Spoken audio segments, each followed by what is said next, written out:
How's it going, everyone, and welcome to another episode of No Excuses on VGWProductions.com and YouTube.com with your favorite show hosts, Still. Fenurian. And Volacel, and we're here to bring you the latest news and commentary on the video games industry for the week. But first of all, if you would like to get involved with the show, you can do so by sending us email at noexcusesvtw@gmail.com, or you can follow us on the Twitter at noexcusesvtw, or you can join us in our Discord server, which is most easily accessed by going to vtwproductions.com and clicking on the No Excuses logo on any of our recent show posts. It should take you directly to our Discord server, and you can post garbage in its channel. If you can find it. It's kind of buried in Let's Plays at the moment. Yeah. Oh, yeah. One of the Indeed guys has been busy lately. Yeah, been doing that project, playing through one of those Castlevania things or something, wasn't it? I can't remember. Yeah. I'll get around to watching them when I actually have time. Time? What is this time of which you speak? I have no idea. T-Y-M-E. Oh, something right. We it's don't a herb. have. It's a herb. That's right. That's Yes. T-H-Y-M-E, isn't it? Close enough. Thought that was thyme. Wait, what? No. No. It's not. Bayonetta would like to have a word with her. Your family. Parsley, sage, rosemary, and thyme.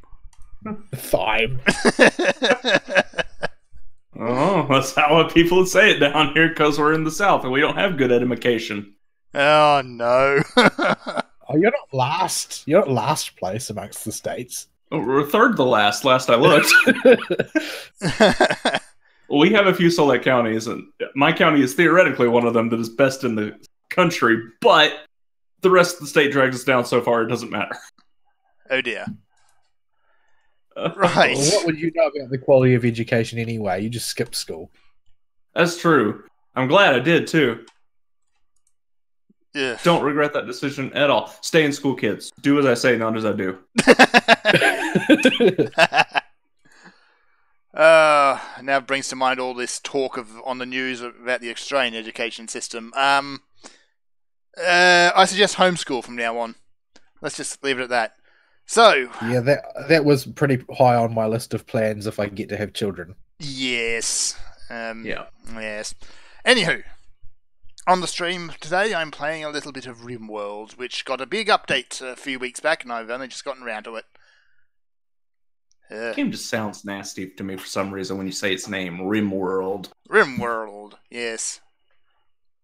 This is a game, however, which you can build a nice happy colony and get eaten by angry chinchillas, so, whatever.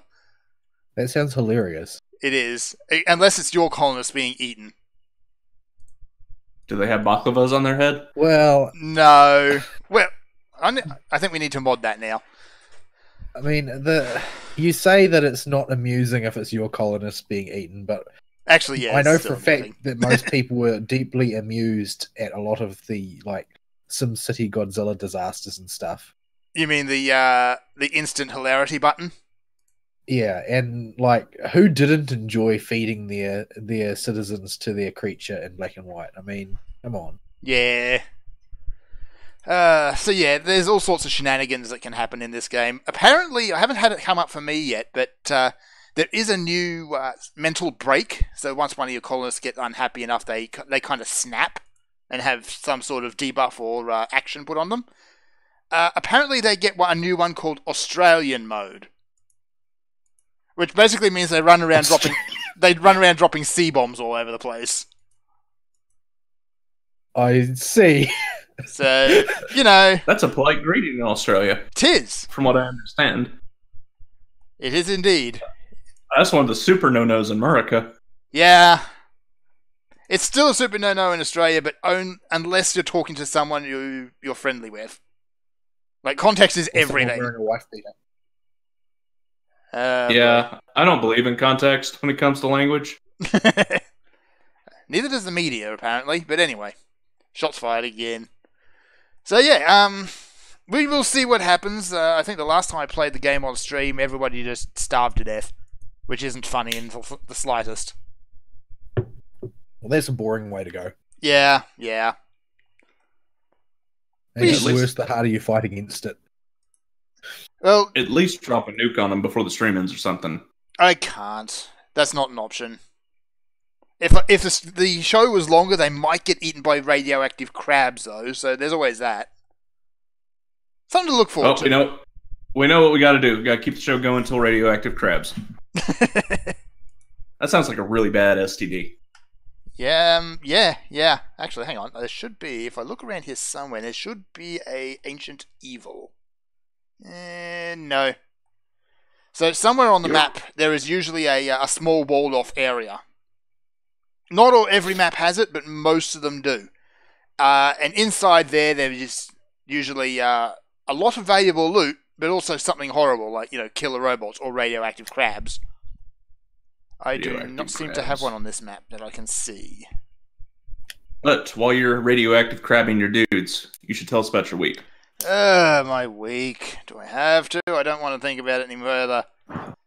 We'll do one of the superheroes during your week. All right. Well, we might as well go on the one that I've gotten the most progress in, which is still chipping away at the worm. Because there's still Squirmy Wormy. There's still a whole lot of content there. Hey, Butt Crumb. Easy.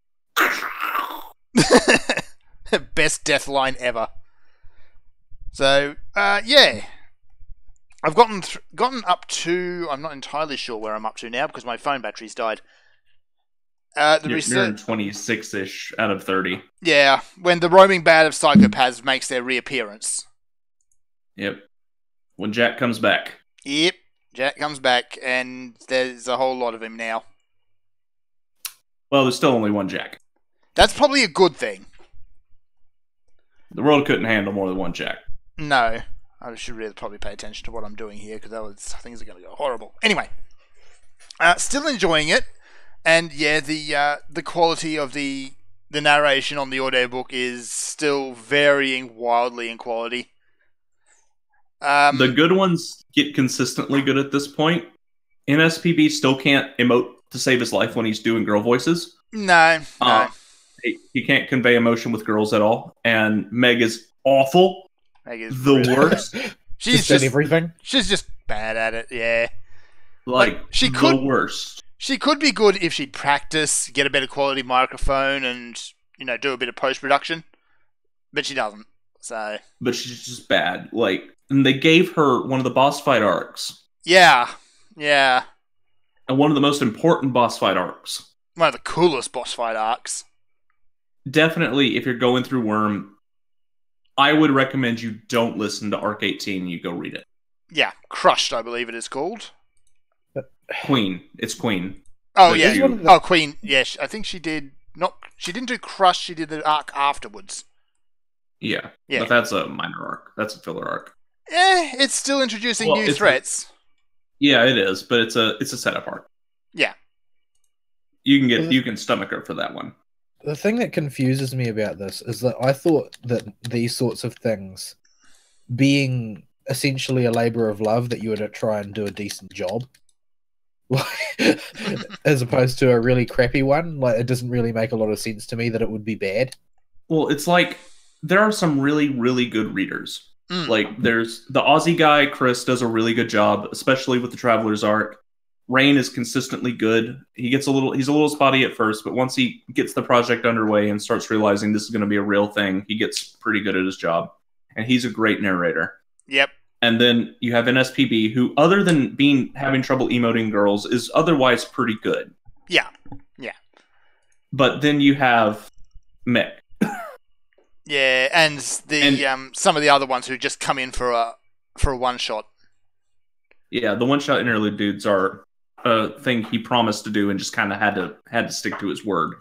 I don't know if he really wanted to keep doing that once he realized that this was going to be a real project that goes through the whole thing, but maybe. But yeah. And Rain did not have the time to do every chapter like he does in Ward. Because he can do Ward much easier since he's doing the audiobook. He's starting when Ward first started, as opposed to, when Ward's 10 arcs away from the finish. Or Worm he started I think Worm was at arc 21 when he started the audiobook. Oh, okay. So yeah, it was just about over at that point. Yeah, it was it had 4 or 5 months left of writing before it was over.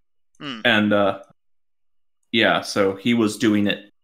He was playing catch up, and he was still setting things up and finding his voice there. Yeah. But yeah, the Ward audiobook is very consistent though, with Rain doing everything. Yeah, so that's something to look forward to at least. But yeah, the Meg chapters are the arcs that Meg narrates are not good, and the biggest disappointment with the Worm audiobook is they gave her arc 18.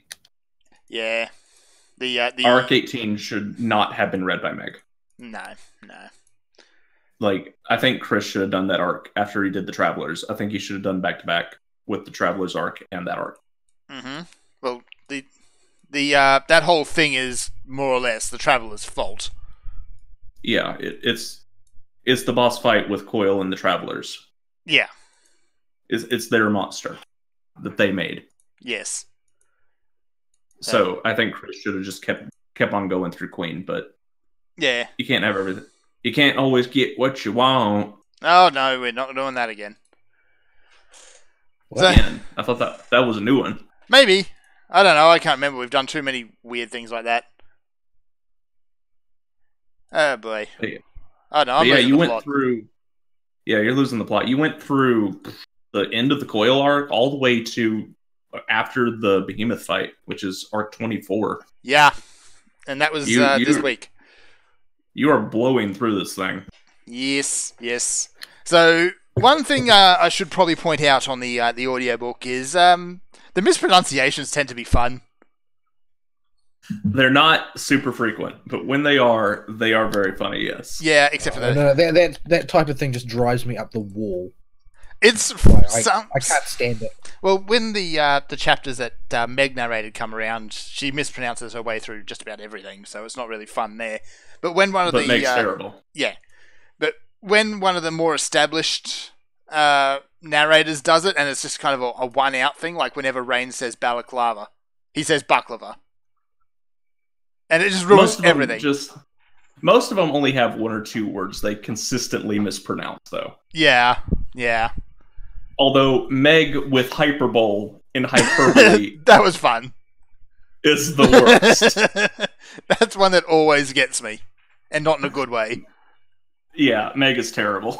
It's just, it's hyperbole. Oh, no. Hyperbole. And that's just another one of the things that makes me wonder about this project, though. I mean, these are the sorts of things that you say, no, this is garbage, retake it. Yeah, it's part of it being an amateur performance, nobody submits their first draft. Come on. Nah, you really should not. Nobody knows what the story with Meg is. Even on the old forums, nobody knows what the story with Meg was, and nobody liked her. Dating somebody who was in charge? We have no idea. That what's going on? Because when somebody produces crappy work, you don't accept the crappy work. You tell them to redo it or you replace them. Yeah. This was not a very heavily moderated project to begin with, but Rain did have some kind of curation. He did some. It's just nobody knows how Meg got chapters. Nobody knows why she got to do Queen. Nobody knows what the heck she's even doing in the project. She is so far below everybody else. It is not simply putting up with her. It's you have to stomach her. Like, there are bad interlude narrators that read the one-off side character chapters. And they're occasional and fairly rare. But then you have Meg, who is just awful and gets one of the biggest arcs in the series. So how big of a drama was it on the old forums? Oh, people hated it. They hated Meg.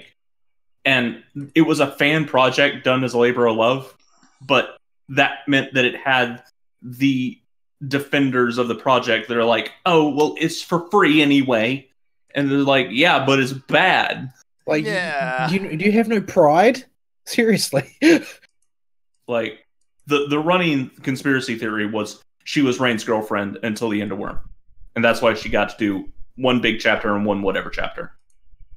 Yeah, I think she did more than just those two, but yeah. Yeah, she is not one of the prominent readers. She's not NSPB, she's not Rain, she's not Chris. So she's not in it as much as everybody else. The only bad thing was she got Queen. If she hadn't gotten the Queen arc, she would just be one of the bad ones you have to stomach. And it would just be like, okay, 3 or 4 of the arcs are a little bad because they have Meg narrating. But no, she got Queen. and that is a very important arc. It's a very good arc too if you read it, but Meg kills it, and not in a good way. Not in a good way, no. Yeah, this is the chapter I was warning you about. Arc 18 was what I was warning you about over and over again. I'm like, you might want to read that one instead. Yeah, except a lot of my my time reading the book, I suppose, has been on the road. So I know it probably wasn't feasible, but I tried to warn you, Maine. You did. You warned me, man. You warned me, bro. Anybody that goes into the Worm audiobook needs to be aware of Arc 18. Just and how bad it is. Read Arc 18, yeah. Yeah, just don't listen to that one. I don't know. Hey, if we're ever feeling like a massive project, we could always go and do it ourselves. We could do a better job, and we are not very good at that kind of thing. Yep. You can't hold an accent, like, for 5 minutes. No, my accent consistency is not very good, no. I was going to come up with a metaphor, but one slipped away. No. So, so aside from that rather glaring hiccup, it's been a very enjoyable time going through that story.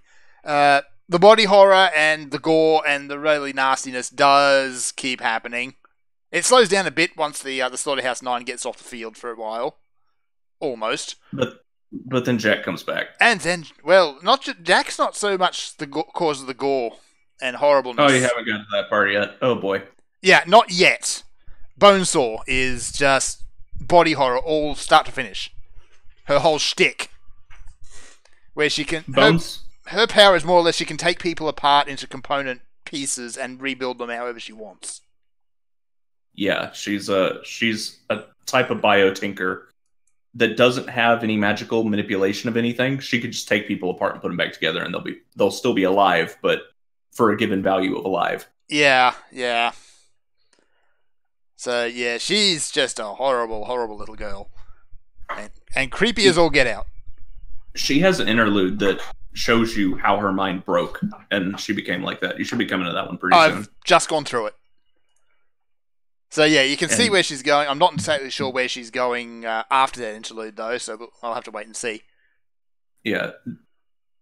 Jack kind of anchors her into that mindset as long as he's alive. Yeah.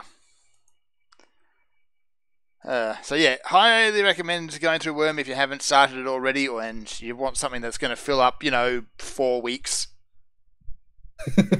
Well, 2.5 for you so far. You're blowing through this thing. It took me a month and some change to go through the audiobook. Yeah, I've got a lot of audiobook time at least. While I am busy most of the time, I have more free time than all three of us usually. Usually. I have the most. And still, you're chewing through this thing. And before audiobook edition of Umineko. Oh no. That's if you want to just cry wherever you are. Yeah. 8 35 plus hour things. Yes, that makes you cry. Art depending. Well, it's not so much crying as absolutely horrifying and psychologically disturbing. Also, but yes. I would like to read it, but there's just no way I'm going to ever have that much free time again. Ever. Yeah. Maybe when I retire. I just don't see it happening.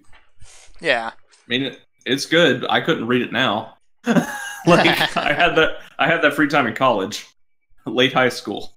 Not now. I don't want to adult. I want to read horrible stories. Speaking of horrible stories, I did also get to play a little bit of the new Star Control game, which just came out this week. Star Control Origins.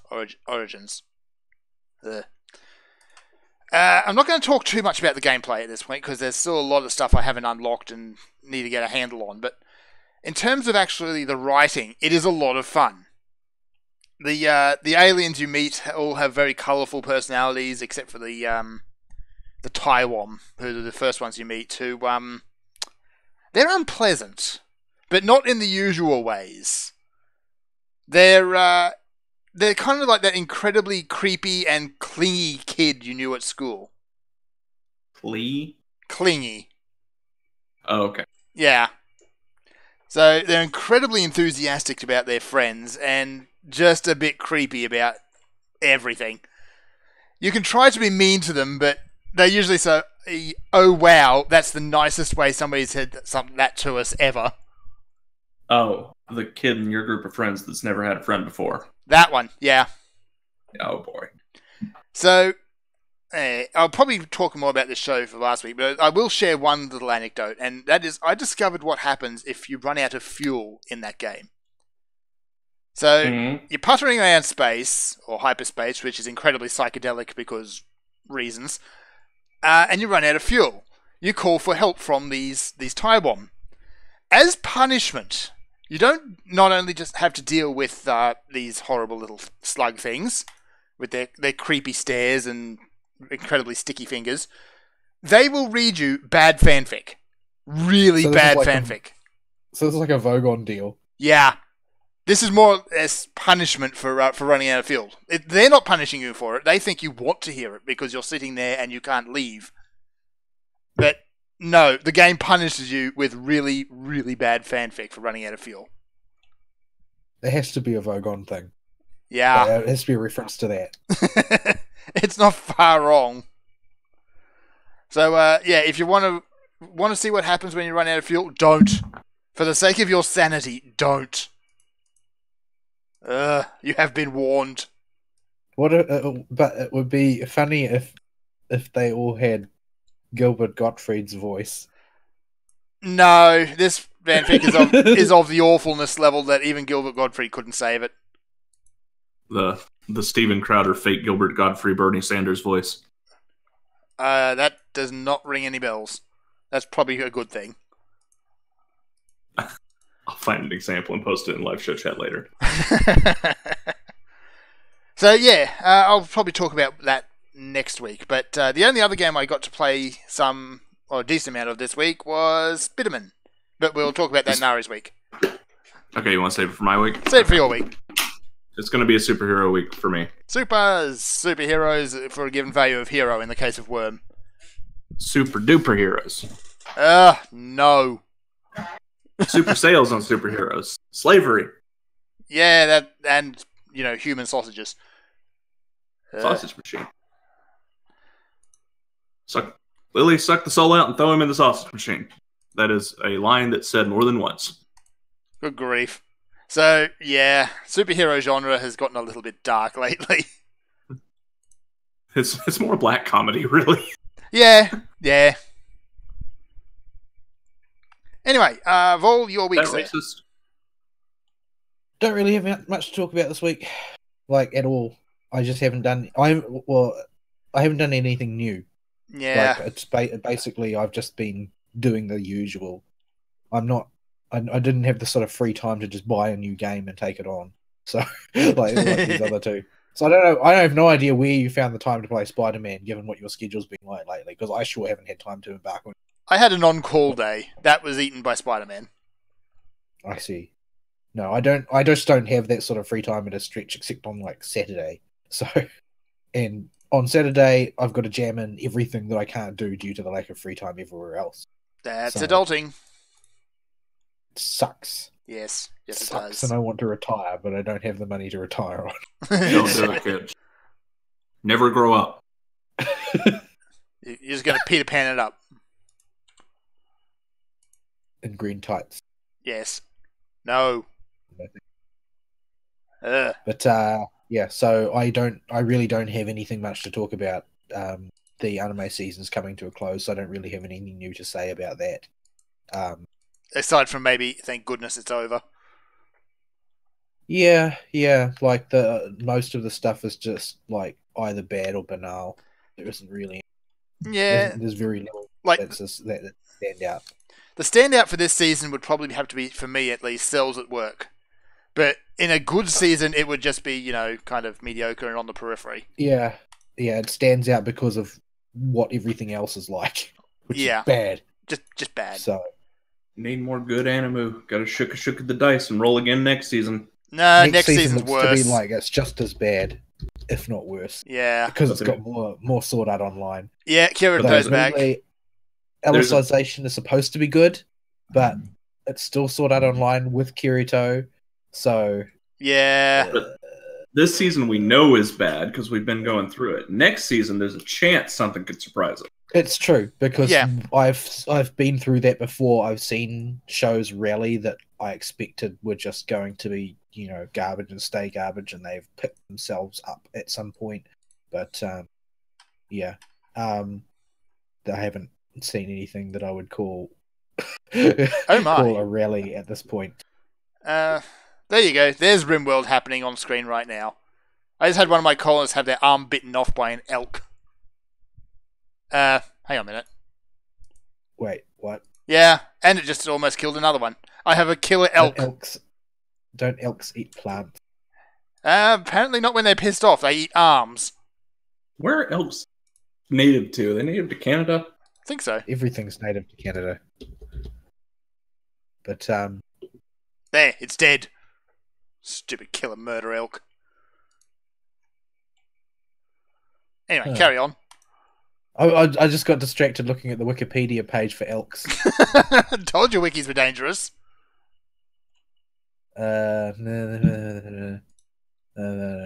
Siberia. No. Kyrgyzstan. Kazakhstan. Is nice. China.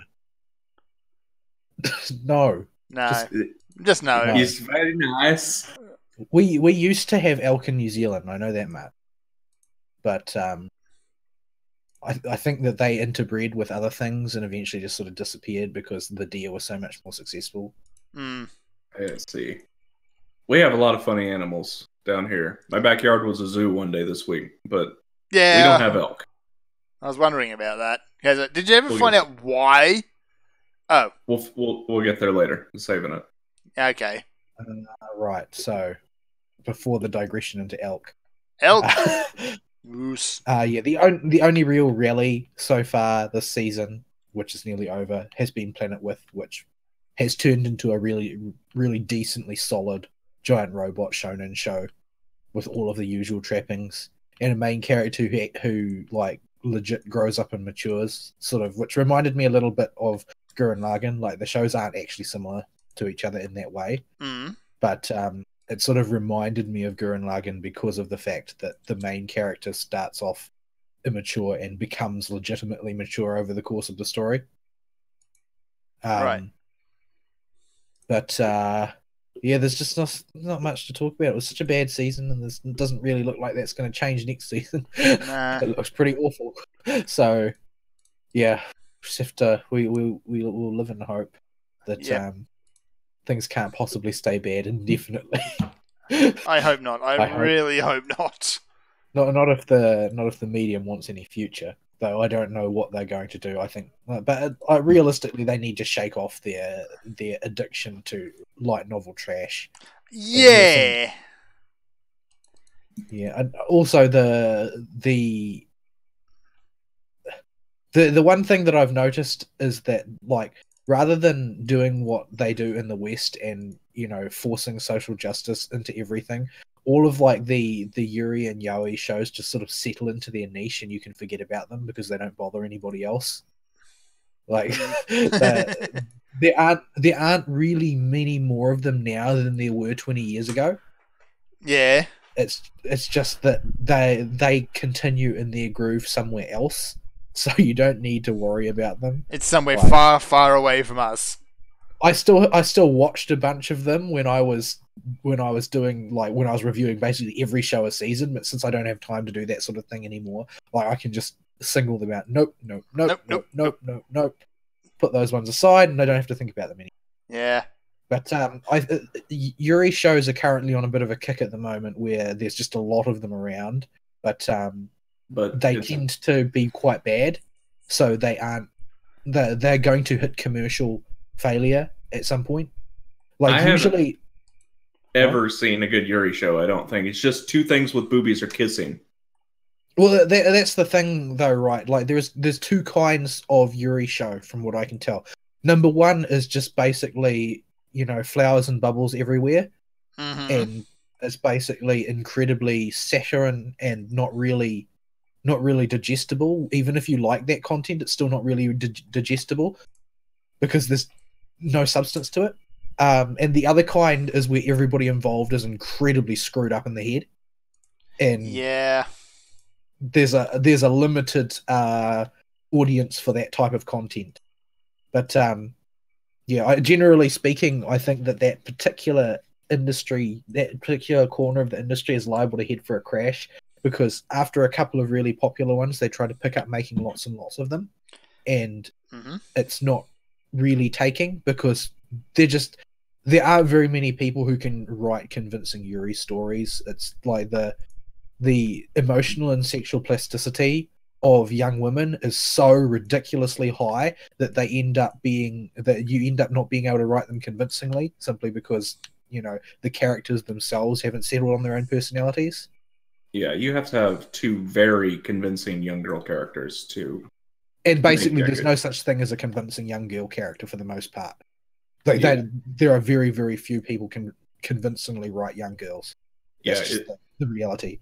Yeah, it is one of the harder structures of people to write as young girls, and you have to have two very good ones to make a good Yuri story, and having one is rare enough. At any rate, so there's a bunch of those that have been in the mix every season for the past few seasons, and that's continuing to go forward that way. But I think they're going to start tailing off, mostly because they're not very good. Yeah, like there'll be their fandom that watch those, the same way there is probably this guy who watches every harem anime that comes out still. Yeah. But people don't, you know, they aren't going to drive the industry, much like, you know, there are people like me who watched virtually every freaking magical high school story ever made, except they don't make those much anymore because they got really, really bad really quickly. Yeah. And the same thing is happening with the isekai stories. They got really bad really quickly.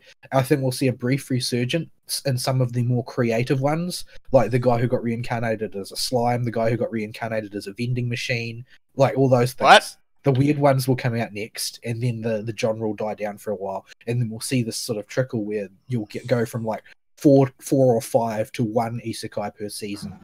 Yeah, that will supply their fans with their fix, and the rest of the industry can go on and explore something a bit more solid.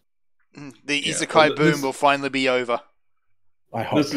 This is the trend that all genres go through, right? Especially with anime. Like for instance, somebody gets gold, and then a bunch of people make a whole lot of things that are derivative of that thing that hit gold, and make that a subgenre that gets recognized, and then there's way too much of it, and then it trickles down to one show every season to every other season just to keep the fans of the genre satiated. And everybody else tries something else, and then something else hits gold. Yep. Like we've got that right now, for instance. Like there is this show, what's it called? Let's see if I can look it up. Can't find it. 2000s, like 2001, 2002. It's exactly like that. Exactly like that. And there's just one of them. Just one. Just by itself. There are lots of other orthodox harem shows. There are less orthodox harem shows that are more trading on the isekai thing, because virtually every isekai show is also a harem show. But this is like of the format where guy comes to town, guy lives in a boarding house. House is populated by, I don't know how often they do it. Like I think that Sad Girls Dying in Snow has sort of trickled down to the point where you only see one every couple seasons, that sort of thing. So yeah, these trends will die down, and I'm sort of curious as to what the next trend will be. I hope it's something cool, because isekai started off as a cool idea that was like vigorously abused by everybody. Well, I think they tried it with, you know, the yaoi type dealy, but no, not yaoi. No. Well, there's never going to be a shortage for that, because yaoi is smut for girls. Yeah. It's the same thing as, you know, big booby shows. It's the same thing. Smut and cheesecake is always in high demand. Yeah. Pretty much. Like there's no shortage of that in any season. It's just the framing devices vary. But yeah, the next season does not look like it's going to be much better. There's a lot of high-ish profile sequels. Like the finishing of Fairy Tail will happen, for instance, in the next season. Yep. Which apparently is rather disappointing. Yeah, because it just sort of ends with a big fight. Yeah. Like it suffers from the same disease that every shonen that comes to an end does, except for Yu Yu Hakusho, which suffered from an even worse disease, which was that the ending was staggeringly boring and nothing happened. The writer gave up. The writer didn't got want to bored. do it anymore. He wanted to go write Hunter x Hunter instead. Like, seriously, Yu Yu Hakusho has the worst ending of a shonen long runner that I've ever seen, and that is saying a lot considering how bad some of them are. Yeah, it is. You could have. It would have been more satisfying to have Yu Yu Hakusho end at the end of Chapter Black. Like, we didn't need that last arc at all. The last arc made no sense. No, it doesn't. All. It Nothing doesn't. in it makes sense. Even in the anime, which generally has better story structure than the manga, from what I've heard, it doesn't make any sense there either. Well, I think that the anime probably works better because it functions effectively as a director's cut, where you can, well, the opposite of a director's cut, where instead of including the garbage that the editors force the director not to include, they cut even more garbage out so that the story has actual pacing. But the Yu Yu Hakusho, I read the manga from start to finish. The pacing is garbage throughout, but the ending arc is one big pacing mistake. The entire thing, like that whole thing, is a pacing mistake. It shouldn't be there. Yeah, even fans of Yu Yu Hakusho don't like the Three Kings arc. Nobody likes it. It's terrible. Oh dear. Yeah, the whole thing is senseless. But yeah, it's the worst as far as I'm concerned for shonen long runners that ended. It has the worst ending arc. The only thing that is comparably bad, I think, is probably Negima. I loved Negima. I read the entire thing. I haven't really read UQ Holder, but I read the entire thing, and it ends without ending. It just like the stops. story terminates, and then you have an epilogue, and they never explain how the story resolved, just that it did. That was due to corporate meddling, though, so I'm willing to forgive it. They several times the publisher tried to steal the IP from the author through legal argy-bargy. Wasn't there a new season of that released a couple of seasons back? Yeah, UQ Holder is a sequel series that takes place some hundreds of years afterwards. Right. But since so many of the characters in the series are immortal or trapped in time bubbles or whatever, that doesn't really preclude you from bringing back old characters. So, yeah. Because time travel nonsense. Yeah, so you've got characters who are clones and characters who are several generations removed from the original counterparts and characters who've been fighting in a parallel dimension. And in fact, lots of parts of the world in the original series turned out to be illusory in one or another ways to begin with. So you can't really ever be sure about the nature of the world in that setting. But yeah, so at any rate, so those are the two cardinal opposites of bad endingness in shonen anime. The one where you have got a big long dragging out pacing mistake at the end, and the one where you have no ending.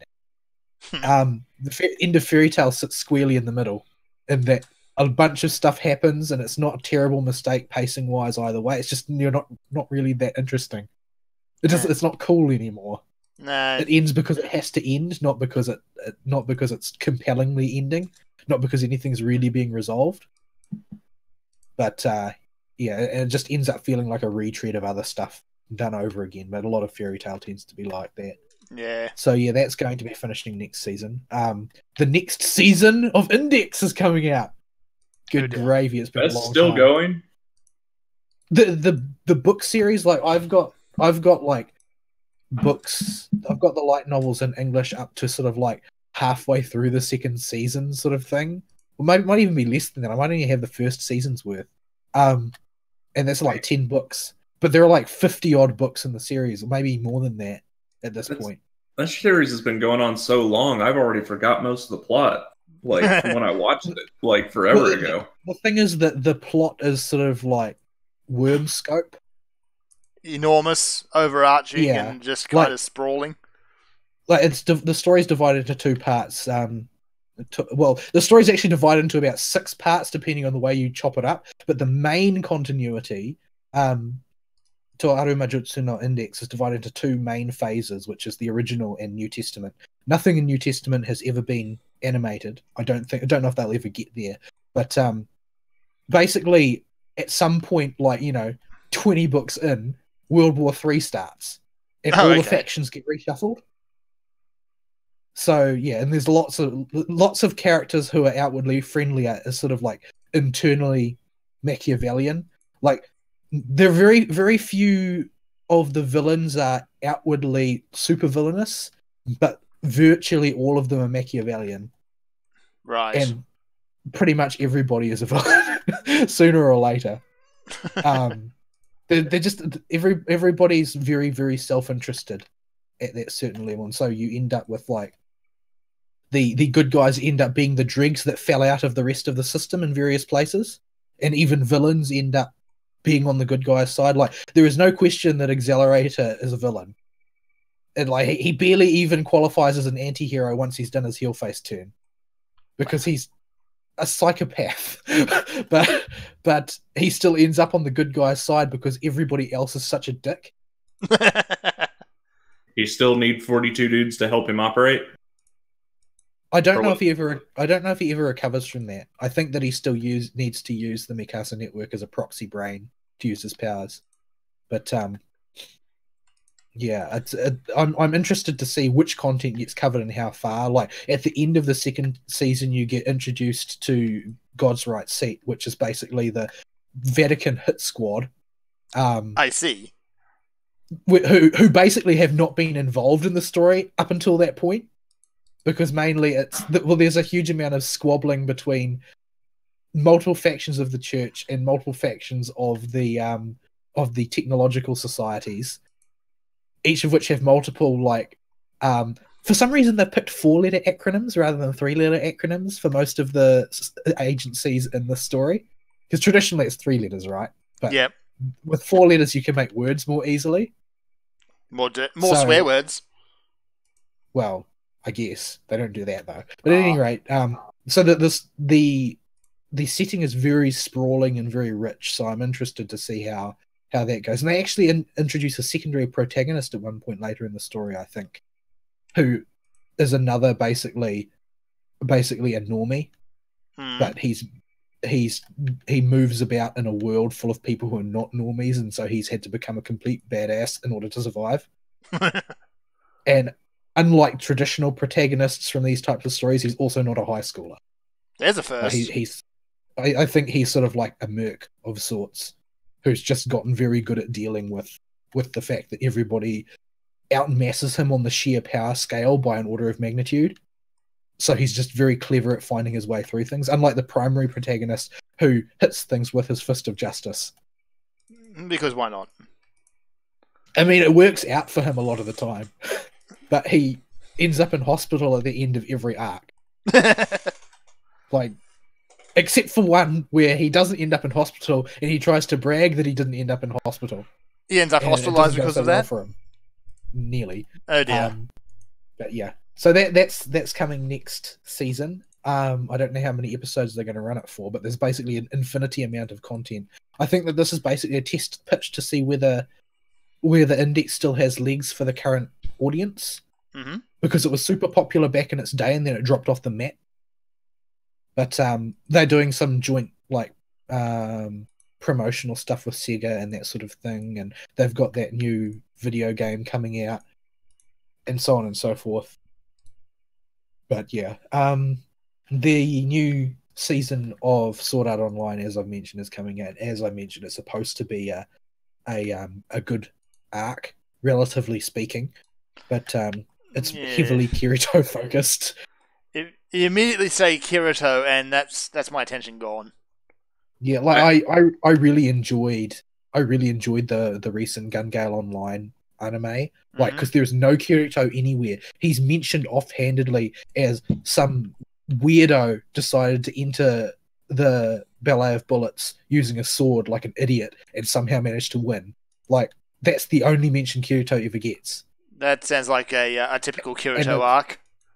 Yeah, and it's just the reason it gets mentioned is to underline the point that melee combat still exists and you can't afford to forget that. Because if you forget it completely, it will bite you in the backside at an inconvenient moment. Yep. But other than that, he's not mentioned at all, and the arc focuses entirely on having cool action scenes and doesn't muck about with too much other garbage. So it ends up being really entertaining because it does what it does well, which is having high budget action scenes. So I am hoping that from that they learned lessons. I'm hoping that from that they learned lessons. What I'm afraid of is that there actually seems to be this legitimately big fan base of people who like Kirito. Like, who are think these he's people cool. and where can we find them? Because we need to tell them they're wrong. I can only assume that, like, when SAO 1 came out, they were like 13 years old. 6. And the power fantasy just really spoke to them. Like, that's what I'm afraid of, is that there's actually a huge audience that I don't know about. Like, I presume that all of the snotty anime YouTubers who I actively avoid sneer at Sword Art Online because it seems like something they would do. Mm. They do, but for the wrong reasons. Well, regardless, they sneer at it. I don't know the extent to which they color the opinions of the customer base as opposed to their fan bases. Like, I presume that, like most YouTubers, they are surrounded by a cloud of sycophants, but I don't know to what extent that impacts ratings for any given show. Not least ratings in Japan, which is what is actually important. Mm-hmm. But yeah, I hope it's a good arc. I would like for it to be a good arc because I actually like the SAO world, generally speaking. I like a lot of the concepts in there. But to be honest, most of the fanfics that I've read do SAO better than SAO did. So that's saying a lot, really, because the number of fanfics that are actually good I've read, you can count on one hand. Well, it's not hard when, your main protagonist turns into a minotaur that breathes blue fire and has a snake tail and talks about how good the people tasted. Well, see, that's the thing. The lead for SAO is a bad fanfic character. Yeah. So all you need to do is find a good fanfic and it will automatically be better. Yeah. Well, what does he do? He comes into the game, he was a beta tester, he was super good at the game, and he's got no personality, yet everybody loves him. It sounds like a bad fanfic character to me. Well. Yep. I don't know. Like, I think that story would have done a lot better if Kirito had flaws. They had. Well, no, you're not going to be able to fix Kirito. No. So you've got to work around him. You have to try it, not make him credible, but make his power less important to the point where it can't obstruct the plot. And basically, the easiest way to do that is to put him on a bus, as we've seen is very, very effective. Yes. But I think that what you need to do then is make him being powerful, not the story. Mm-hmm. So you need to actually tell the long form. You should have told the long form story instead of him and Asuna getting together, since that's the B plot, and tell that as an actual story with emotion into it, instead of like what they actually did, which is Kirito saves Asuna's life and then they bone. You could actually make it more romantic if you use sock puppets. Yeah. Yeah. Well, I must refer again to my favorite SAO fanfic, which is Fate Revelation Online, which is a Fate SAO crossover. But since they spend a lot more time on the lower floors in that story, you see the relationship build between Kirito and Asuna, which is basically them making fun of each other constantly.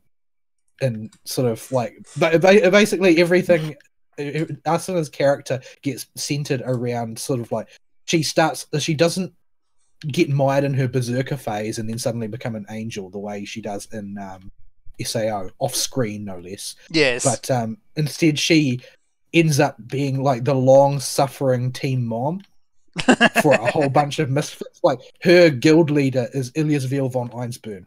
Oh, good grief. So any and all actual responsibility for getting things to work falls on Asuna's shoulders. And so basically she ends up being school teacher Asuna. And Kirito ends up basically being a guy who is desperately trying to maintain like an edgy lone wolf image, but actually has discovered he likes being around people and is having difficulty reconciling the two. And so these people who are basically and he ends up having to be the adult in the room a lot of the time as well, because Shiro won't contravene anything Ilya tells him to do. So you end up with this story where Asuna and Kirito basically get together by means of, well, they haven't in the plot thus far, but they basically build an affinity for each other due to being the only sane people around. That's yeah. Oh dear. You end their characters at root are the same, but they get taken in different directions because actual time is spent on them, which is the big flaw with the first season of SAO, is that the bulk of the story gets skipped. It becomes even more obvious if you read the book. Most of the story gets skipped. That is the real problem with SAO. We are missing points B through F when we go from point A to point G. Yeah. Like, in the first arc especially. But I have heard talk of how they are literally going to go into Kirito's brain and fix him for either the next arc or the one after it. So maybe the Elicization arc is basically it's treating one of the questions that was central to Log Horizon, which is, if we are in this world, are we actually here, or is there a me that lives outside this world that is completely separate to me, and I only think I'm the real one? Well, I think that's the route that they were going with for Elicization, which is a pretty standard one, a pretty standard theme to explore in this sort of deep dive VR setting. But that is an improvement simply by measure of the fact that it means that there actually is a theme. Yes. Yeah. Like, I mean, and you can see that throughout the other ones, right? People liked the first Gun Gale arc because there was a character who was exploring a theme, and people liked Mother's Rosario because there was a character exploring a theme. SAO, Elfheim, there are no themes there anywhere. No. Nothing is explored. Nothing is talked about. Nothing is thought about. So hopefully we'll see like the author's progress as a writer in this next season. That's what I'm hoping we'll get to see. Yeah. Everybody has talked it up, but people talk up the original one as well. So it's sort of hard to see. What was the plot for the original one? It was like Madman traps everyone in a video game because gigantic shrug. Reason. Yeah. Because reasons. There's another reason why I like that fanfic more is because there's a reason. It turns out that the guy making the guy who has created this project was actually a numerology magus and ex-student of Makiri Zogan, who is basically doing an experiment to develop magecraft by means of virtual mages, is basically what it seems to be. Because if everybody gets their soul recompiled with magic circuits rather than without, so the majority of people have them, and then you encourage them by means of the death game to develop magecraft, can you then export those developments into the real world? So yeah, there's actually like a point to it. He's not just a lunatic. Like, he's a magus doing an incredibly unethical experiment because that's what magi do. Yeah, that's pretty part of the cause for Fate Magi. Yeah. So what else? There's a new Sengoku Basara coming out in the next season as well, but it's been relocated to high school because the entire Warring States period has now been expended. Okay. So all of the characters have been reimagined as high schoolers. Just cause. So that they can have a high school comedy instead, using the Sengoku Basara completely over the top characters. There's going to be shouting. Lots of shouting. I'm actually legit looking forward to that because those characters are ridiculous. Absolutely ridiculous, and that's what people love about it. That sounds incredibly silly. Yeah, hopefully it'll be good. Hopefully. It'd be nice if it was good. But yeah, so there's the bevy of usual sports club ones and girls doing things after school club ones and so on and so forth. I think Ingress anime. Yeah, I'll be really interested if they actually compile the story to Ingress in a way that can be digested by humans. Yeah, I'm really going to watch it because if you try to read the story to Ingress as it exists now, you're just going to get a migraine. It's unbelievably Byzantine. Yeah. So we'll see what they do. Yeah, and then there's Phoenix Wright. Did the Phoenix Wright anime follow any of the games? It follows Yes, them. they do. Yeah, carbon copy. It follows them a little too closely at points, because that visual novel style of presentation doesn't translate like at all into animation. No, it really It's doesn't. still something I really do want to play the Phoenix Wright games, but they really make it very hard to get them. Like, they either are impossible to obtain or they want $1 million for one. Yeah, they It's do. very frustrating. But if you just want the story, then you could do worse than the anime, I suppose. Like, it's not super awful. It's just mediocre. I would say you're getting a totally different experience if you go with the anime. You would. But it is not the same. You would not be able to have a conversation with somebody that has the emotional investment they got from the games themselves. Yeah. And that's not just from the lack of time investment from having to figure things out yourself. It's just the presentation is so different that you are getting a different experience. I would recommend the easiest way. I don't know if it's in y'all's app store or not, but it is. Some of them are. Some of them are in the App Store.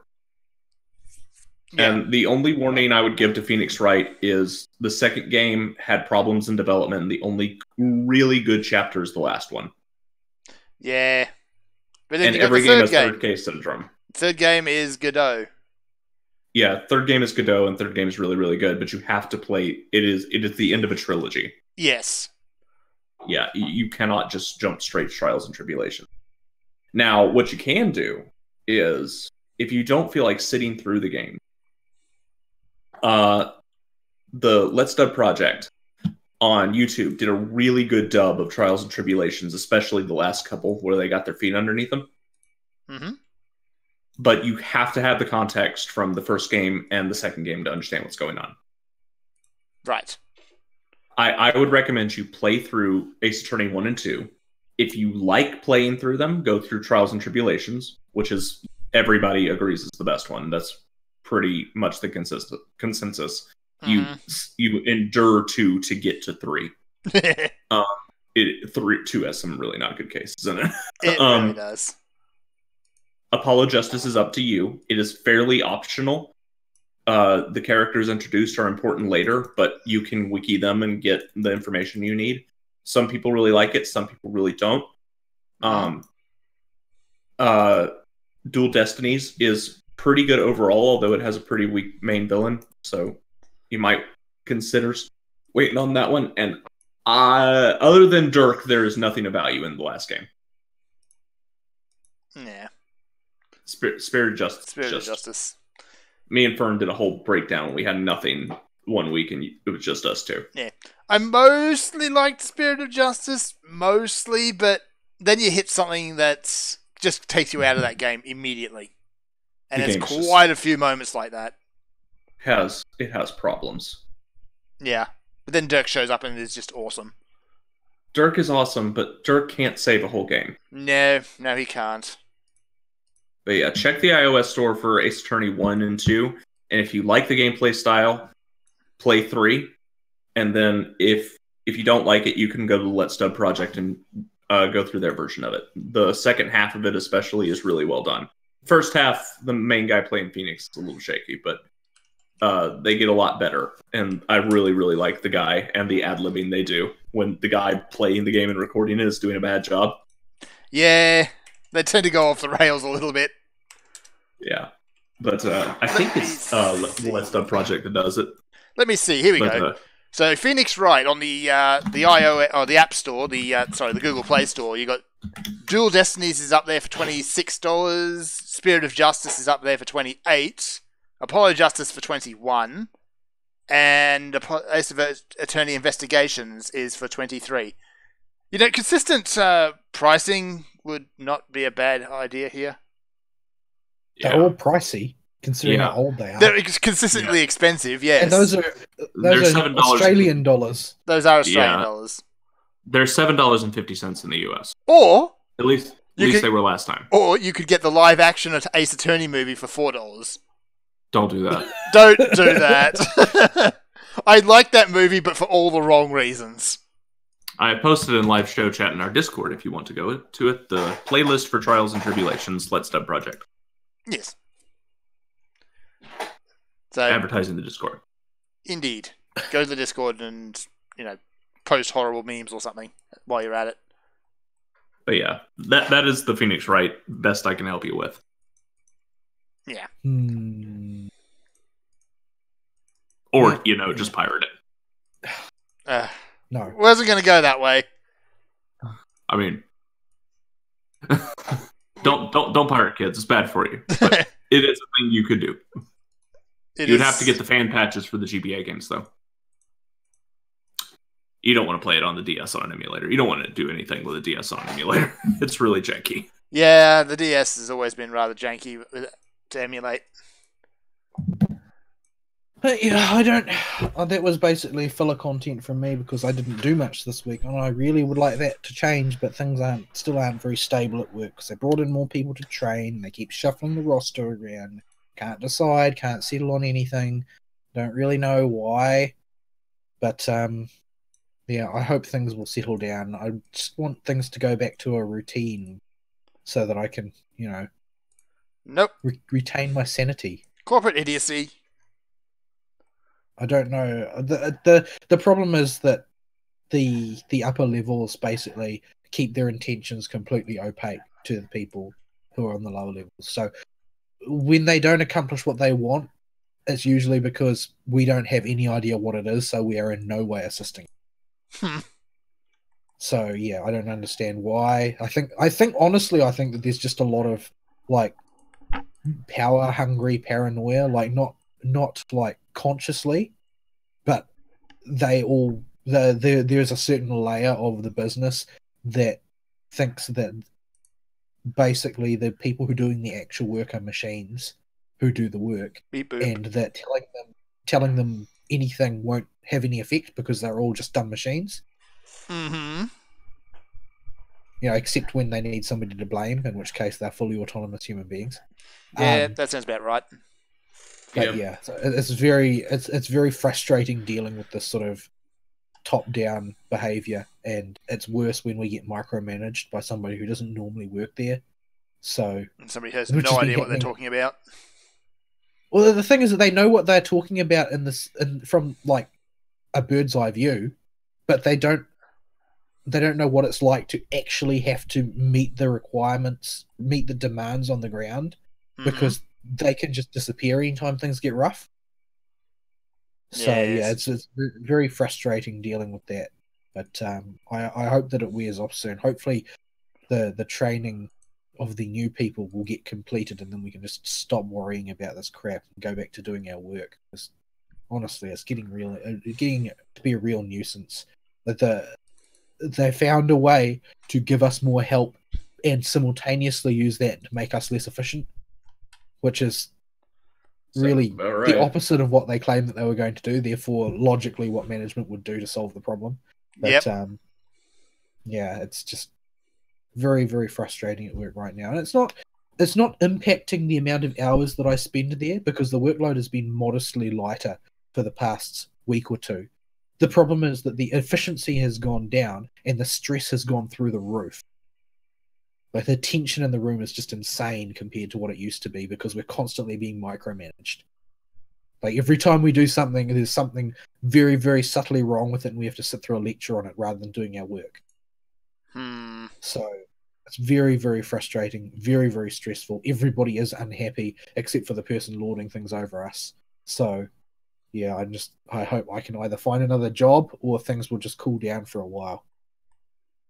But there's no reason for it to be this way. Nothing is being accomplished here, which is what frustrates me. It's the whole affair is entirely pointless, and it's not going to achieve anything other than to soothe somebody's pride.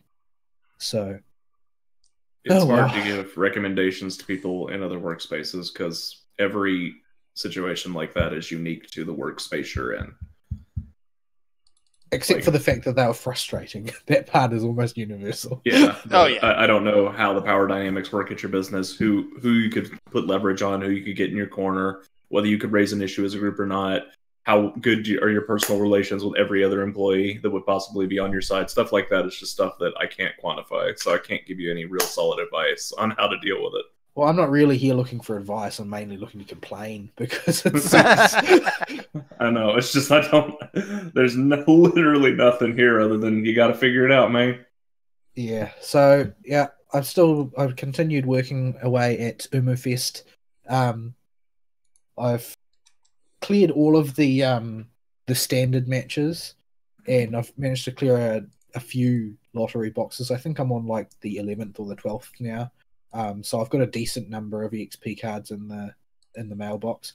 Like I'm sort of a bit depressed that, you know, I know that when people legit farm these things, they clear like 50, 60 lottery boxes, not like 10 like me. So I don't have the tools to farm quickly, quite simply, not like other people do. I've working with limited materials because basically you need to pull a couple of kaleidoscopes. I've never pulled a kaleidoscope. So everything is just slow for me. Do you have a kaleidoscope, Fern? I have one. I have one. Yeah, I put it on to Robin Hood, who shows up, uses his noble phantasm, and dies. That's all he does. Shiki, just to see if I can get the death proc. I finally got one on a servant today. Having it on Shiki is reasonable though, because when you're doing what she's mainly for is farming, and when you're farming, your death proc will always go off, on at least one or two of them. So it's just a good move all round to be able to fire her off at the beginning of the first or second wave just to keep things clear when you're doing farming stuff. But yeah, so like most people will have a situation where they've got a couple of kaleidoscopes or one plus a borrowed one or something like that. But yeah, I don't have the pieces to do that sort of hyper efficient mode of play, so I have to fight the conventional way through everything. And I've got a good stable of servants now. It's not the dismal situation that I used to be in. So yeah, I'm not really able to do the really hard stuff, but I'm able to do the most stuff. I'm eyeing up that last law for doing the final exhibition match, but I haven't yet thought of a way that I can actually seriously accomplish it. I might do a few dress rehearsals and then just blow my command seals with Wild Abandon to get through them. See if I can do it that way, because I want that law. Laws are very limited. And they're required to max out the skill. Max out a skill of any servant.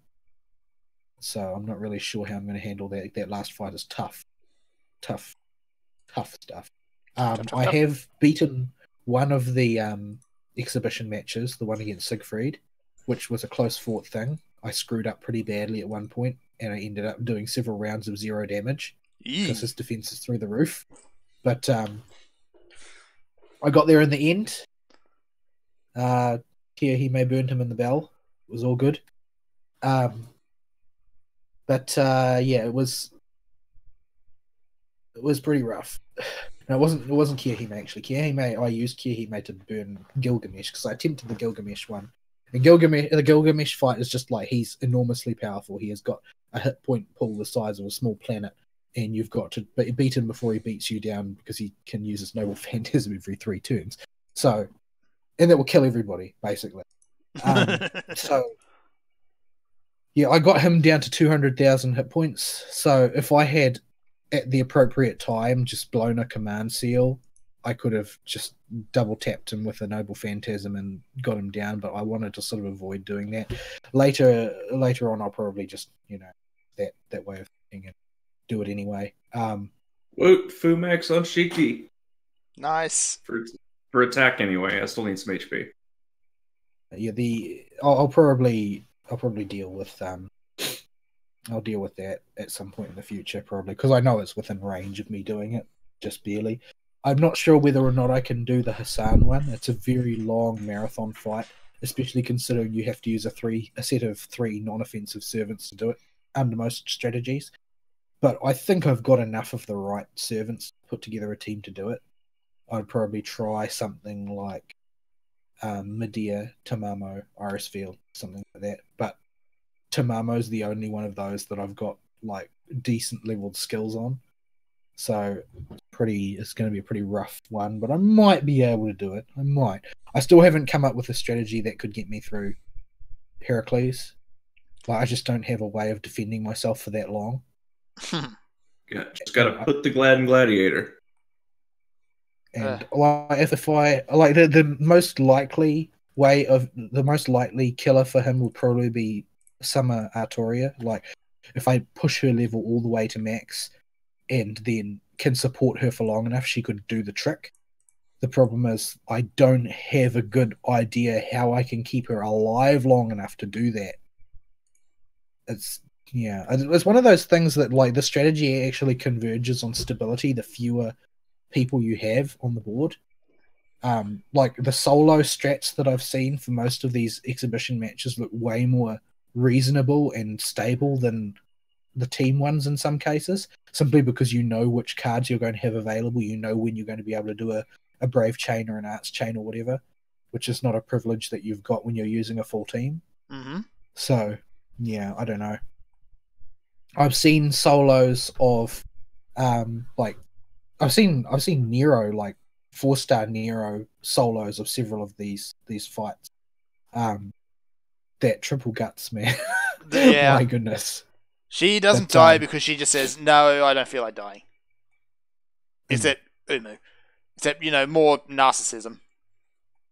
Yeah, but yeah, I want to try out some of those, but they're long fights, and it's always a case of, oh well, do I throw myself against that brick wall and hope that I get through it and get rewarded with a ticket and a few materials, or do I just go full retard farming petals so that I can get more and more XP cards and level up my servants?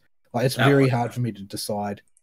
Yeah. Like, the second one's much easier. Like, this third round petal farming mission is really easy for my lineup. Like, I can just wreck it. I still can't wreck it in record time like some of the people who have got good strats do, where they'll just, they'll Stellar the first wave away, obliterate the second wave using a Noble Phantasm, and then just fight only the third wave effectively. But I can still rock it pretty quickly and empty more lottery boxes, get more friend points that I don't want to spend. Because my friend points are starting to get really out of hand now. Yeah. Just feed the servants to other servants. I mainly burn them because feeding them to servants takes too long. It does. You kind of reach a point where you just say, I got to spin the gacha this many times. It's something like 200 times now for me. And I just don't want to go through all that. Yeah, I have 369,000 friend points. Yeah. Like, that's going to take me all afternoon to spin down if I really wanted to do it. You spin until your inventory's full, and then churn, and then spin and churn and repeat.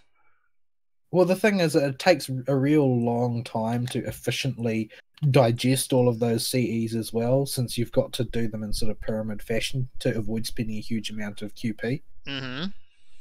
Because QP is very sensitive to, relative levels, the number of things you do at one time, how many times you do it. So the most efficient way is to level up a 1-star CE, do that 3 times, use those 3 leveled up 1 stars to level up a 2-star, do that 3 times, use those 3 leveled up 2 stars to level up a 3-star, do that 15 times, use those 15 3-stars to level up a max limit break 1-star, do that 8 times, or it might be 9, I don't remember, and then you can use those 9 cards to max out a 5-star craft essence, 5-star max limit break craft essence.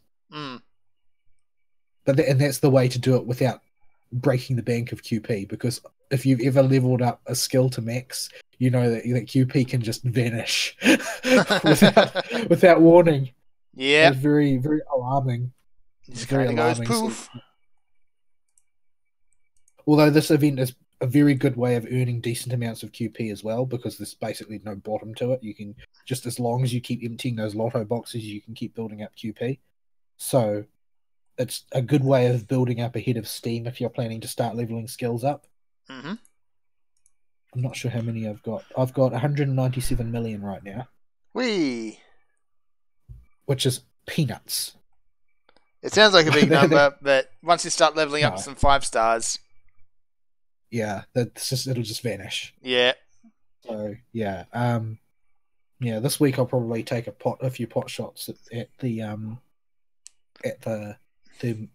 exhibition matches, but I haven't really ground out medals for the shop yet either. I haven't even decided if it's worth doing so, because you can always farm that stuff later, but you end up getting bottlenecked for EXP and that sort of thing. What with the only particular classes being available on certain days, and there are so many competing objectives here for me. Like most of the people who are high level are probably focusing on the lottery as well, because they can just one and done most of the exhibition quests. They'll focus on medal farming for whichever particular things they need from the shop, and their main focus will just be building up QP. And there are people who they've got a good amount of QP because they haven't really started on skills yet, so they'll just focus on medal farming for the shop because they don't really need more XP. Most of the servants have got low level skills but high base level, that sort of thing. But for me, I lack everything, so I can't decide what I'm supposed to be doing. Anyway, the event's going for another 4 days, so... Yeah. Anywho, we should probably break. Yeah, we should. Yep. So let's go to a break and we'll be right back.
And we're back.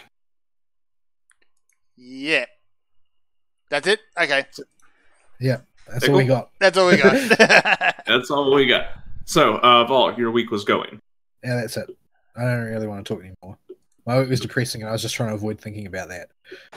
Okay. So yeah, we're an hour and a half in, so I got a lot to talk about, but I'm gonna have to guess I'll have to be selective. Yep. So how do we want to do this?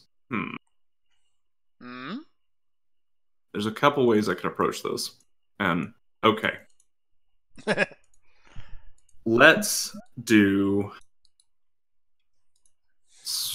do Spider-Man after as part of this. Okay. So this has been a very superhero heavy week. The first thing I did was I bought Spider-Man before Fern. Yeah. So as part of this, there are 2 movies I want to talk about that were really bad that I watched because I was on a superhero. Not quite right. kick. Not quite kick, but in the case of these movies, kick is the wrong word. It is getting into a genre or franchise when I first touch it after having not touched it in a while.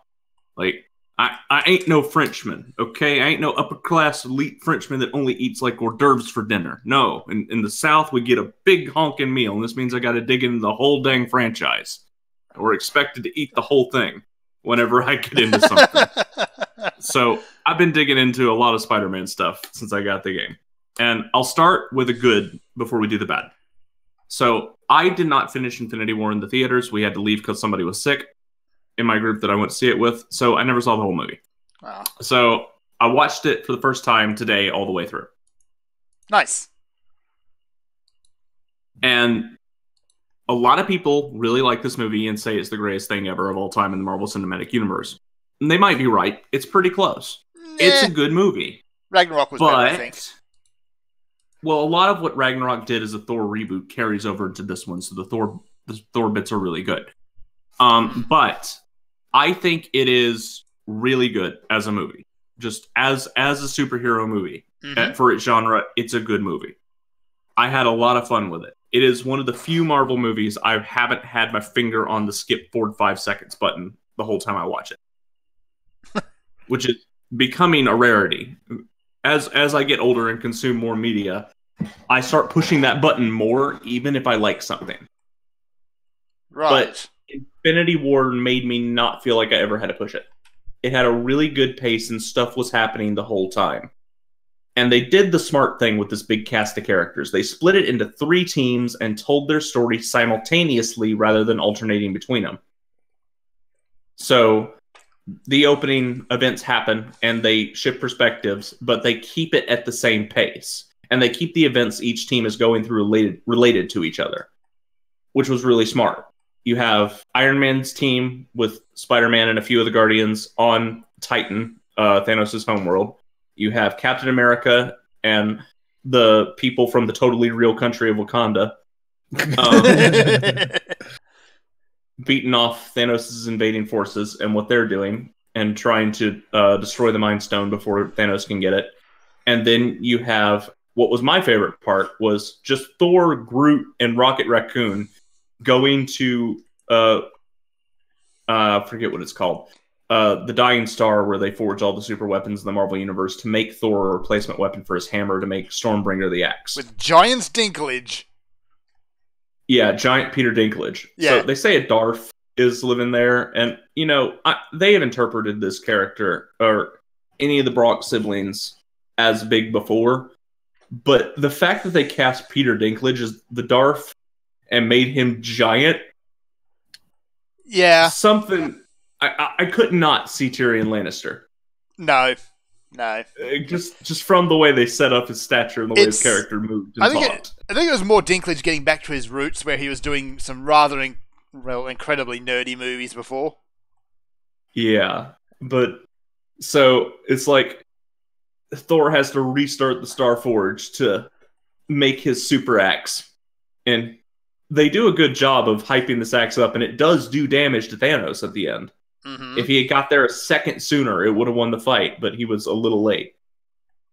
So like Tyrion Lannister looks at Thor and he's got to manually restart it, and he's got to stand there and take the full force of the star to hold open the hatch because it's all messed up and stuff.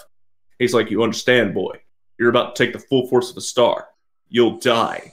And Thor goes, "Only if it kills me." And then he goes, "Yes, that's what killing you means." It's one of the best lines, that one. I loved it. I loved everything about those guys. It's so very Shiro Emiya, that line. Yes.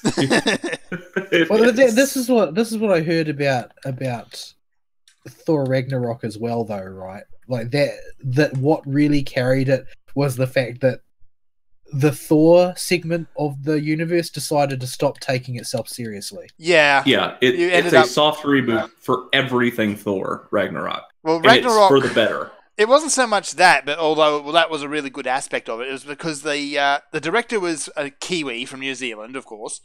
The bulk of the cast was Australian, and you had Kate Blanchett there who doesn't take herself seriously at the best of times. So everything just went completely stupid in the best possible way. Yeah. I really enjoyed Thor Ragnarok for what it was. It wasn't the best movie ever, but it was a good direction to take the floundering franchise they had. By making Thor Australian. Yeah, by making Thor Australian. Australian, yeah. He's just a big dumb idiot now that has a lot of fun with everything. There is a YouTube series actually out there at the moment, which Chris Hemsworth did because reasons, which is basically Thor squatting somewhere in inner Sydney with some poor sap who has to now share his apartment with him.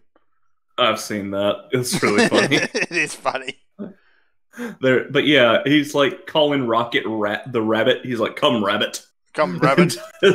Talking to Rocket Raccoon that way. And when he finally gets to the battle on Earth and arrives to help Steve Rogers, he's like, "Captain America, meet my friend Tree." And he points to Groot. And Groot looks over at Steve Rogers and goes, "I am Groot." And Captain America just stops and points at himself and goes, "I am Steve Rogers." Yeah. It's really funny. Groot, if you know the context. Groot just makes everything better. But yeah, and I like that they don't overplay, dinky teen Groot. He's growing back up. He's not a baby anymore. He's a teenager now. Yeah. And so he's playing Defender on this little Game Boy looking thing. Yeah. Oh, it was just a good, fun movie the whole way through, and I really like their parts the best. The ending annoyed me, though. Because, you can't stop the movie there. The story is only halfway done, and it's a 2.5-hour run already. Yeah. Which they needed a long movie to fit all these characters into the movie. Yeah. I totally get the long runtime. In this case, a 2.5-hour movie is justified. I think so. Yeah. If you're going to do a big event like this, you build up to it, you can have the extra hour. I will give you an extra hour of my time to sit through that if you're going to build it up the way you built it up. I don't know if I want to do that in the cinema, though. Like, in a place where I can pause the movie and go on a bathroom break, maybe. Yeah. And there are no breaks on this movie. There's something important happening all the time. There are lighter moments, but everything's important. There's really no downtime, no. Yeah, and they do not have time if they're trying to tell the entire Infinity War story. They've got to go. And they do. And they do a really good job with it. Mm-hmm. Now, I hate to not really spoil anything, guys, but nobody that died at the end of the movie is going to stay dead. Oh, no, this is Marvel. Yeah, this is Marvel. The ones that died before the end of the movie might, but the big, Thanos gets all the Infinity Stones and does his thing. Those people ain't going to stay dead. They get dust in the winded in the comics too. That happens. Yeah. And this is actually, they've taken the Infinity War story and given the context they have with this universe and the Marvel Cinematic Universe, adapted it pretty accurately. Mm-hmm. The only thing I was a little upset they missed out on was the scene with Thanos and Captain America, where Captain America stands up to Thanos, even though he knows he can't beat him. He's just there and going to fight anyway, because that's the right thing to do. And they truncate that scene down to him just taking on Thanos in a brief 1v1 fisticuff for like 20 seconds. And there's no dialogue. It's not nearly as impactful as it was in the comics. But other than that, Hollywood doesn't believe in right thing to do, so they aren't going to labour that very much. Right thing to do, maybe, for a given value of right. But yeah, in the comics, that's a very impactful scene where Captain America knows he's going to lose. There's no way he can take Thanos. But he stands up to him and swings the punch and is immediately obliterated. Yeah, it's basically Captain America's entire character in one moment. Yeah, so that got cut out, and but other than that, everything else is there. Even the dumb farm scene at the end, it's in a different context, but the dumb farm scene in there is a post-credit scene where Thanos is at the point that you're halfway through the story, so this is the point where the villain's at its high point. He thinks he's won. And he's just sitting on this farm out in the middle of, Space Australia or something, and just looking out and like smiling, and in a somber smile from what he had to sacrifice to get there. He's just like, "Yep, I did it." Yep. And yeah, it's a dumb farm scene. There was a dumb farm scene just like that in the comics, and I'm like, nobody thought they would adapt that scene. Yep. But it's totally in there. And so they're trying to be as accurate as possible, which really surprised me. What actually surprised me is the Stan Lee cameo was incredibly subtle in that time around. Well, they've been subtle before, but they have been on the nose recently. I've always liked them when they've been just that little bit on the nose. Yeah, I like the running joke in the Iron Man movies of him mistaking him for somebody else. Like, how you doing, Hugh Hef? How you doing, Hef? He thinks it's Hugh Hefner in his bathrobe. Yeah. He thinks he's Larry King in the second one. Comes back for Tony Stank. Yeah, the FedEx guy. in Guardians 2, the Stan Lee cameo, I think, is a post-credit scene where you figure out that Stan Lee is actually an agent of the Watchers. And it's the same dude every time you see him in canon in the universe, and he's being sent by the Watchers to observe things. That would not surprise me. Yeah, it actually kind of works. I thought it was interesting. Yeah. But yeah, Infinity War is a good movie. I don't have a whole lot of big criticisms about it other than what you would expect from a big crossover event.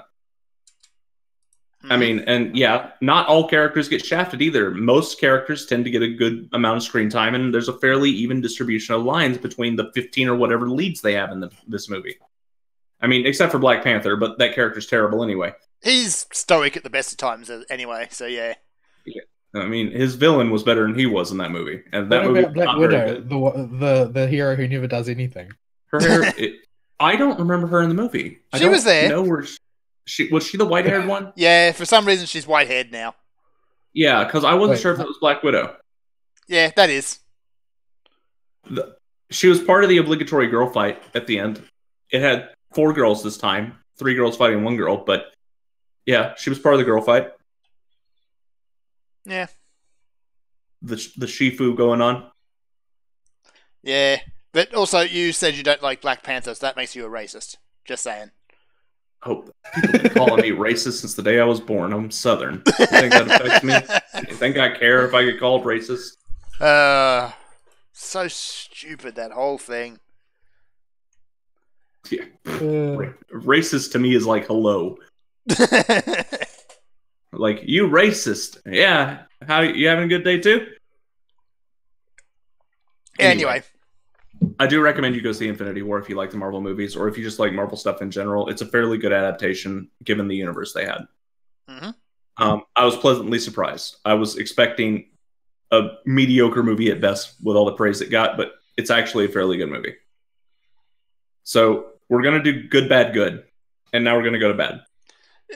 You say going bad. If you're going where I think you're going, there's bad, and then there's there's the so most people don't really remember them, but there were the Sam Raimi Spider-Mans, which were all right for the most part. They varied from okay to great. I thought the first one was good, and the second one had good parts in it, and the third one was an absolute disaster, unmitigated.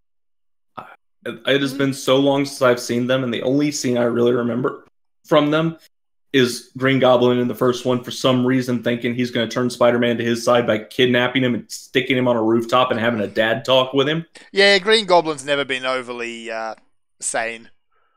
Yeah, good old Norman Osborn. Yeah. But yeah, they were fun, campy. You can say good things about them. Even the third one, which has problems and a ridiculous what's even going on with 4 plots going at once, has some moments that are fun and campy, and even the stupid moments you can make fun of. The Saturday Night Fever strut.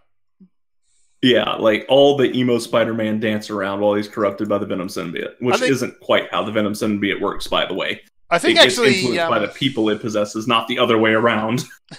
Oddly enough, I actually found the best justification for that scene in one of the Lego games, where Spider-Man's just sitting around and he says, just all out of the blue, just says, and I'm angsty again.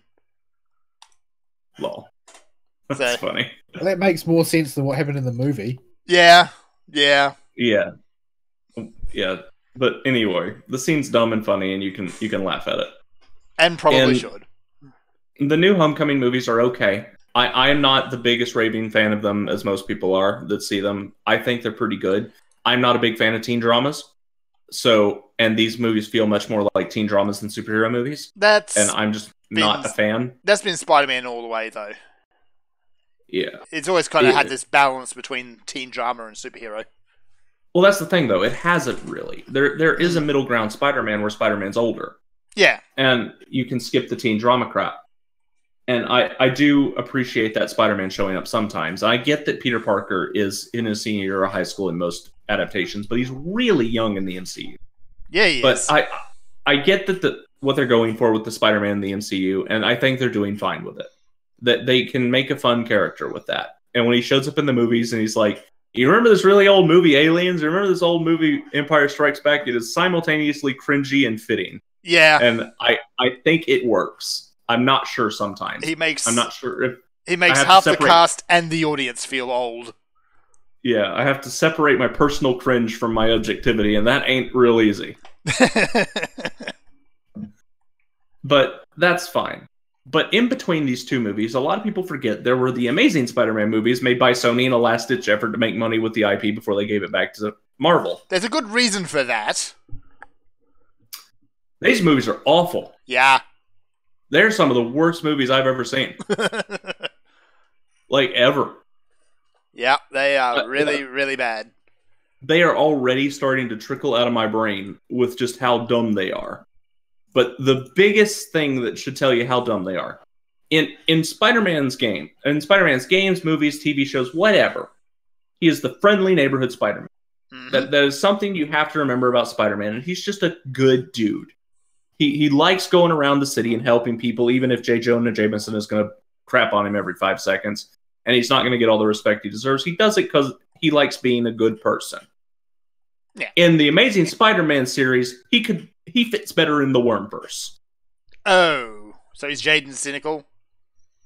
He's in the first movie. First off, Uncle Ben doesn't get killed by a random act that he might have triggered.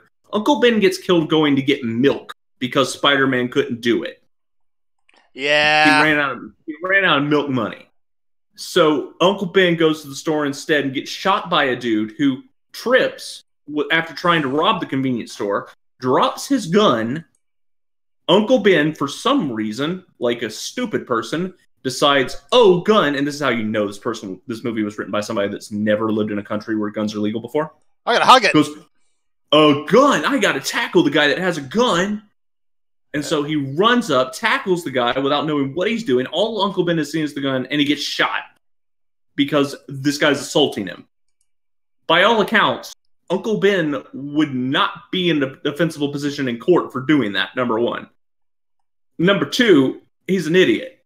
You don't hug the guy that dropped his gun when he tripped. Ever. No. For any reason. He has no reason to do that. So he gets shot because of milk. Milk and his own stupidity. In Spider-Man, normally, when Uncle Ben dies in a universe, Uncle Ben dies because either by a random accident and Spider-Man decides he needs to help clean up the city and move things towards a better, more lawful society with him acting as a vigilante only while necessary, Or you get Spider-Man indirectly causing Uncle Ben's death by instigating the villain to take the criminal act that eventually kills Uncle Ben, and it's a redemption story. At least for the first bit. Mm-hmm. We don't get that. We get Spider-Man on a quest for revenge.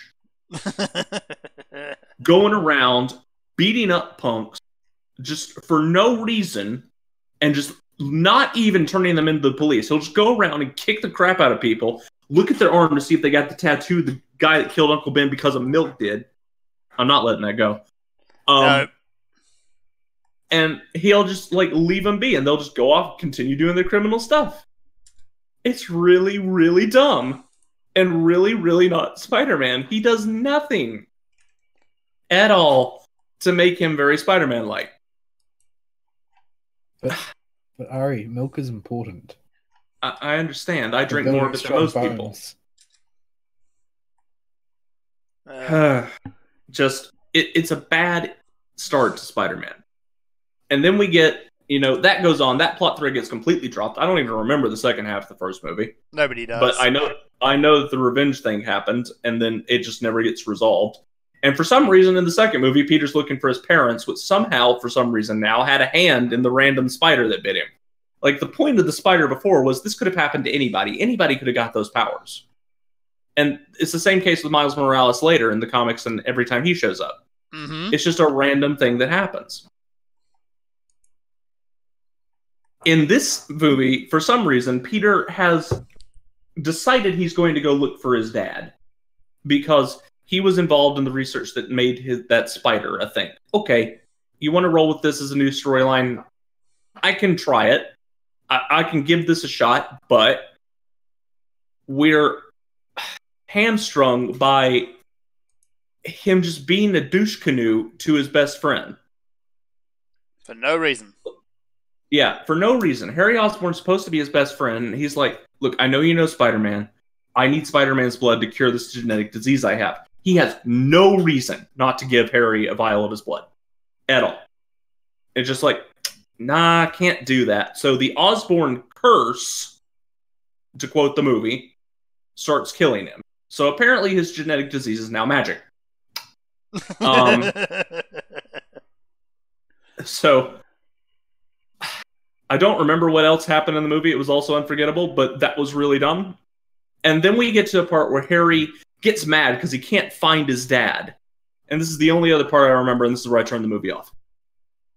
He throws his graphing calculator, that's just a random calculator he has in his room, at the wall, and gold doubloons shower out of the back of it that his dad left for him in that calculator, apparently. And he takes these gold doubloons to an not foreshadowed at all random subway terminal, puts one of the gold doubloons in there, and the ground opens up and a secret subway car lifts up. What? Wait, what? I don't know. I turned the movie off at that point. I didn't care anymore. What? It is just as stupid as I made it out to sound. In fact, I might have not been going hard enough on how stupid it is and how little sense it makes. Yeah. I think I only watched the first half of the first movie because I'm lost. It was bad. It was really bad. These movies are awful. Awful, awful. And people were saying, oh, they're pretty good when it first came out. These people are dumb. Yeah, those people are also wrong. Yeah. And just, no. This is why I'm not on a Spider-Man kick yet. I was just doing a bit of franchise digging. And now we talk about another good one. The badness of these movies was highlighted because of the new Spider-Man game. Mm-hmm.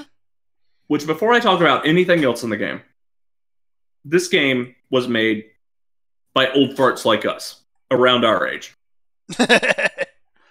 who clearly... I don't want to be an old fart. Yeah. So, this game was made by people in their very late 20s, early 30s. And you can tell because they like the late 80s, 90s, maybe early 2000s Spider-Man, where he's a friendly neighborhood Spider-Man and just wants to save the day and just be a good person. And you're like, okay, I can get behind this Spider-Man.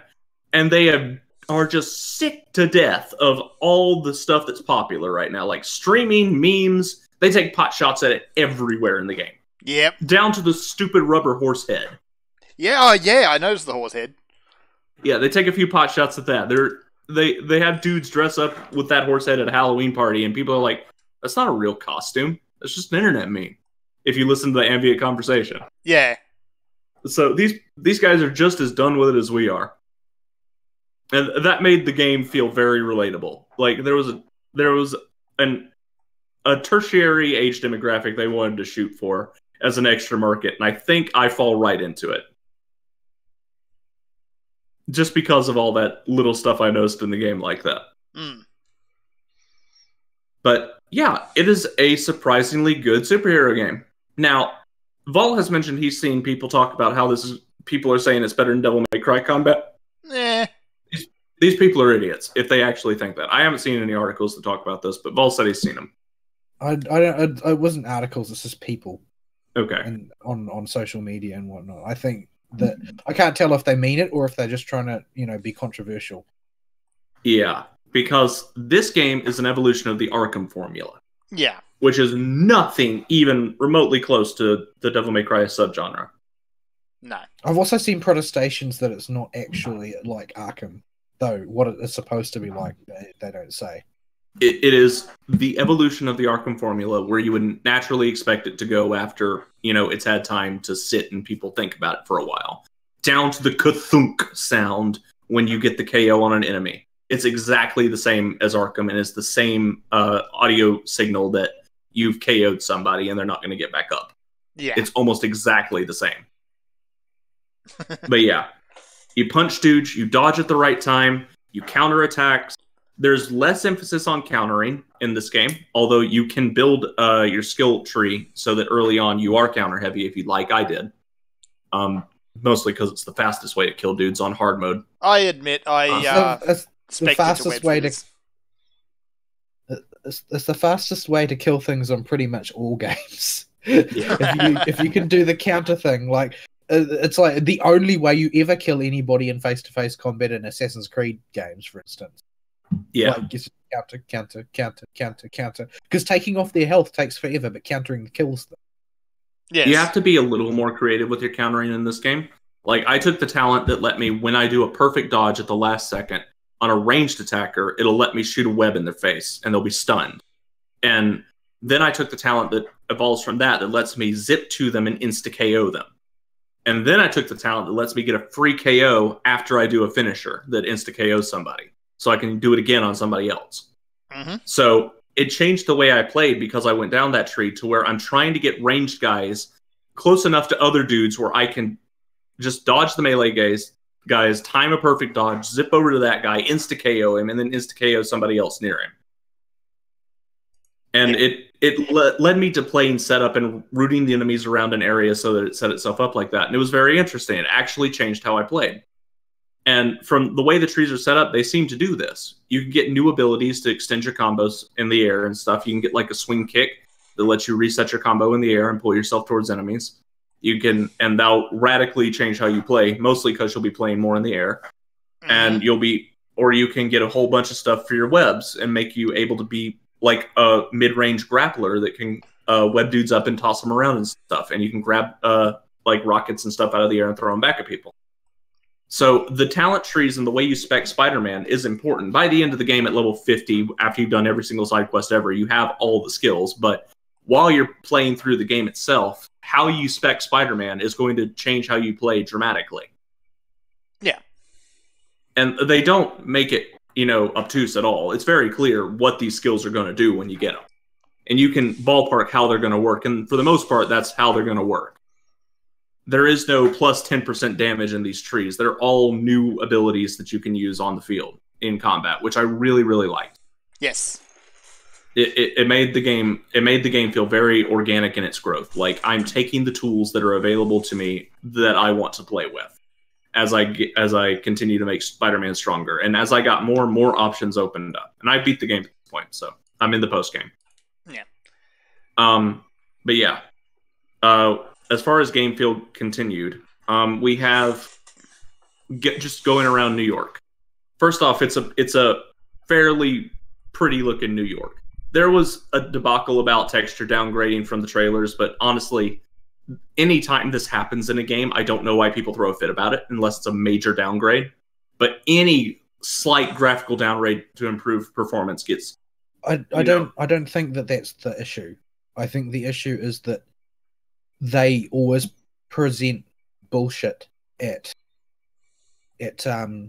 expos, and people resent that because it's a lie. Yeah, because the target renders that they show are never what you can make into the final product, but they always try and act like it will. Mm-hmm. Yeah, so I get it. I get that, but the downgrade for Spider-Man specifically was so minor that you can barely tell the difference outside of a few water textures. Yeah. Like, the game still looks really pretty. The buildings still have all unique architecture, and they're clearly... Nothing's polygonal or janky looking at all. The city looks really good. So, I don't know why everybody was pitching a fit about Spider-Man specifically. It was not that big of a downgrade. Yeah, I don't think it was. Yeah. It's not worth even noting. On most TVs, you won't notice the difference. Mm-hmm. But yeah, the game runs fairly smoothly. I didn't notice any slowdown. And going around New York, they have the web swinging mechanic, which is based very heavily on Spider-Man 2's web swinging mechanic. It's fun! It is fun. It is a little clunky for the first 45 minutes, but after that, it flows really easily. Yeah. Like, once you get... And it's a lot of fun. Yeah, you can kind of just get around if you just hold L2 and push forward. Spidey will just kind of swing around. Well, you mean R2, but yeah. R2, sorry, yeah, but that'll get you around from place to place, but that's no fun and that's kind of boring, and it's also rather slow. So you can start launching off the apex of a swing with a jump, and that'll get you a massive speed boost. Yeah, you can do things like point zip, where there'll be grapple point. Grapple points are everywhere, all over every building. Yep. You can like zip to one, and if you're on a horizontal plane, you can blast off of that point and zoom forward and get relaunched into the air. And you can take talents. Those same talent points from earlier can be spent in traversal upgrades if you want. If you feel like exploring more than fighting. And you can do things like make it so you can zip horizontally 2 or 3 times before you start losing altitude without having to have a grapple point nearby. And stuff like that. It's a lot of fun. Yeah, I'm surprised with how fun they made the web swinging. There's a little bit of clunkiness, and the only technical oddity actually works in the game's favor, and that is if you latch onto a building. Let's say it's not a circular building, but if it is a square-ish building. And you hit a point, you grapple onto, say, the leftmost corner and go around the right side of the building, the grapple point behind you will reattach itself to the rightmost corner to make it so you don't face plant into the building. Yeah. After it's off screen, and you wouldn't notice this unless you're looking for this kind of thing. Mm-hmm. But it is the only technical oddity with the web swinging that I've noticed. Yeah, I've had a few issues with wall crawling on certain buildings where Spidey either won't run up the wall naturally, or you got to jump and wiggle into the right spot. But other than that, yeah, I've got some of that too. Pickle, by the way, I feel like Spike. Yeah, you did. Sounds all right now.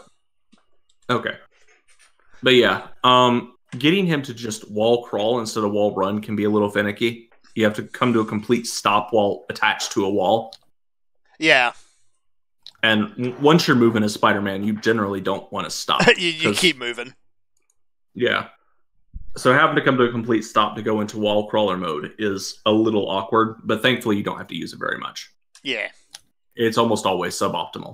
It's usually when you're there's either a few missions you'll need to do it in, and when you're getting the backpacks. Yeah, stuff like that. But that is not a big chunk of the game at all. So no. The backpacks seriously take you all 30 minutes to go get them all. Yeah. So it's probably also worth pointing out that there are a lot of collectibles in this game. Yes, there are. There are Taskmaster challenges, Black Cat challenges. There are hideouts to go beat up. There are backpacks to collect that have old Spider-Man memorabilia, and they're just a Pigeons. whole bunch of Easter eggs. That's a side quest. Yeah, you gotta go get the pigeons. Yeah, Pigeons. pigeons. It involves, I like. chasing around the city, trying to web these pigeons out of midair. Yeah, it's a side quest. You got to get 12 of these pigeons. You got to get them for some guy who looks like Morgan Freeman. Yeah, some homeless dude. Yeah. And I don't know the story he's attached to. Yeah, he is apparently established as liking pigeons. He really likes pigeons. Yeah, but I love the J. Jonah Jameson radio show that plays, especially after the pigeon one, where he goes, after you get the last pigeon, he goes, people have seen Spider-Man zipping around, grabbing all these pigeons out of the air. And you know what I think? There's this one spider, he names it, in Brazil, where it catches these pigeon-sized birds and eats it. What if Spider-Man isn't a man that has the powers of a spider, but a spider that has the powers of a man, and he's eating these pigeons, or something like that? That's the context of it, how it goes. Pretty much everything that Triple J says in this game is just brilliant. Yeah, in terms of what he says as presentation. JJJ is the funniest part of the game. You never meet Jonah Jameson in game. He has no model in game, but he has this podcast that just pops up every time you complete a major objective, and he'll comment on it. Or even for no apparent reason sometimes. He'll just come out with something.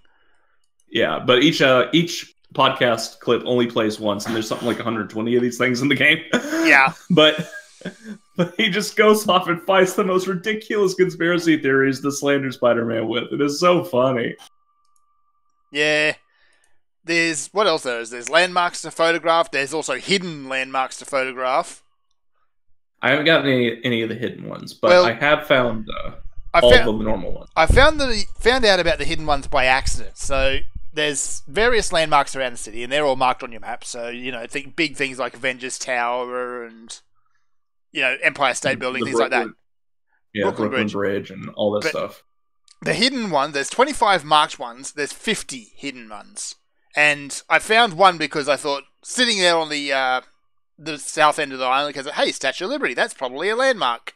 Didn't look at the map and just took a photo of it. It comes up saying hidden landmark. As right. I see. That's interesting. Yeah. I knew about them, but I didn't think about them in that context. Yeah. So there's various statues and buildings, and there's the crypt in the main cemetery is one, and things like that. I think I found about 10 of them so far. I see. I haven't gone around looking for those. I'll have to do that at some point. It would probably help if you're actually familiar with New York. Right. So this is my biggest problem with the game. Is if this was set in Atlanta, I'd be golden. This would be one of my favorite games. But a lot of this game relies on knowledge of New York, and if you don't know it, you're going to be opening that dang map all the time. Yeah. Also, you can ballpark where most stuff is, but a lot of the missions, especially ones that don't give you a waypoint, that require you to know the New York neighborhoods like Harlem and the upper west and east side, it's just like... What? I know the ATL. I don't know New York like that, though. I'm not a New Yorker. Yeah. It also makes me incredibly glad that I do not live in such a city. Yeah, the horribly uneconomic design of New York streets. Well, New York is probably the most economically designed city. Which kind of says a whole lot about city design, really.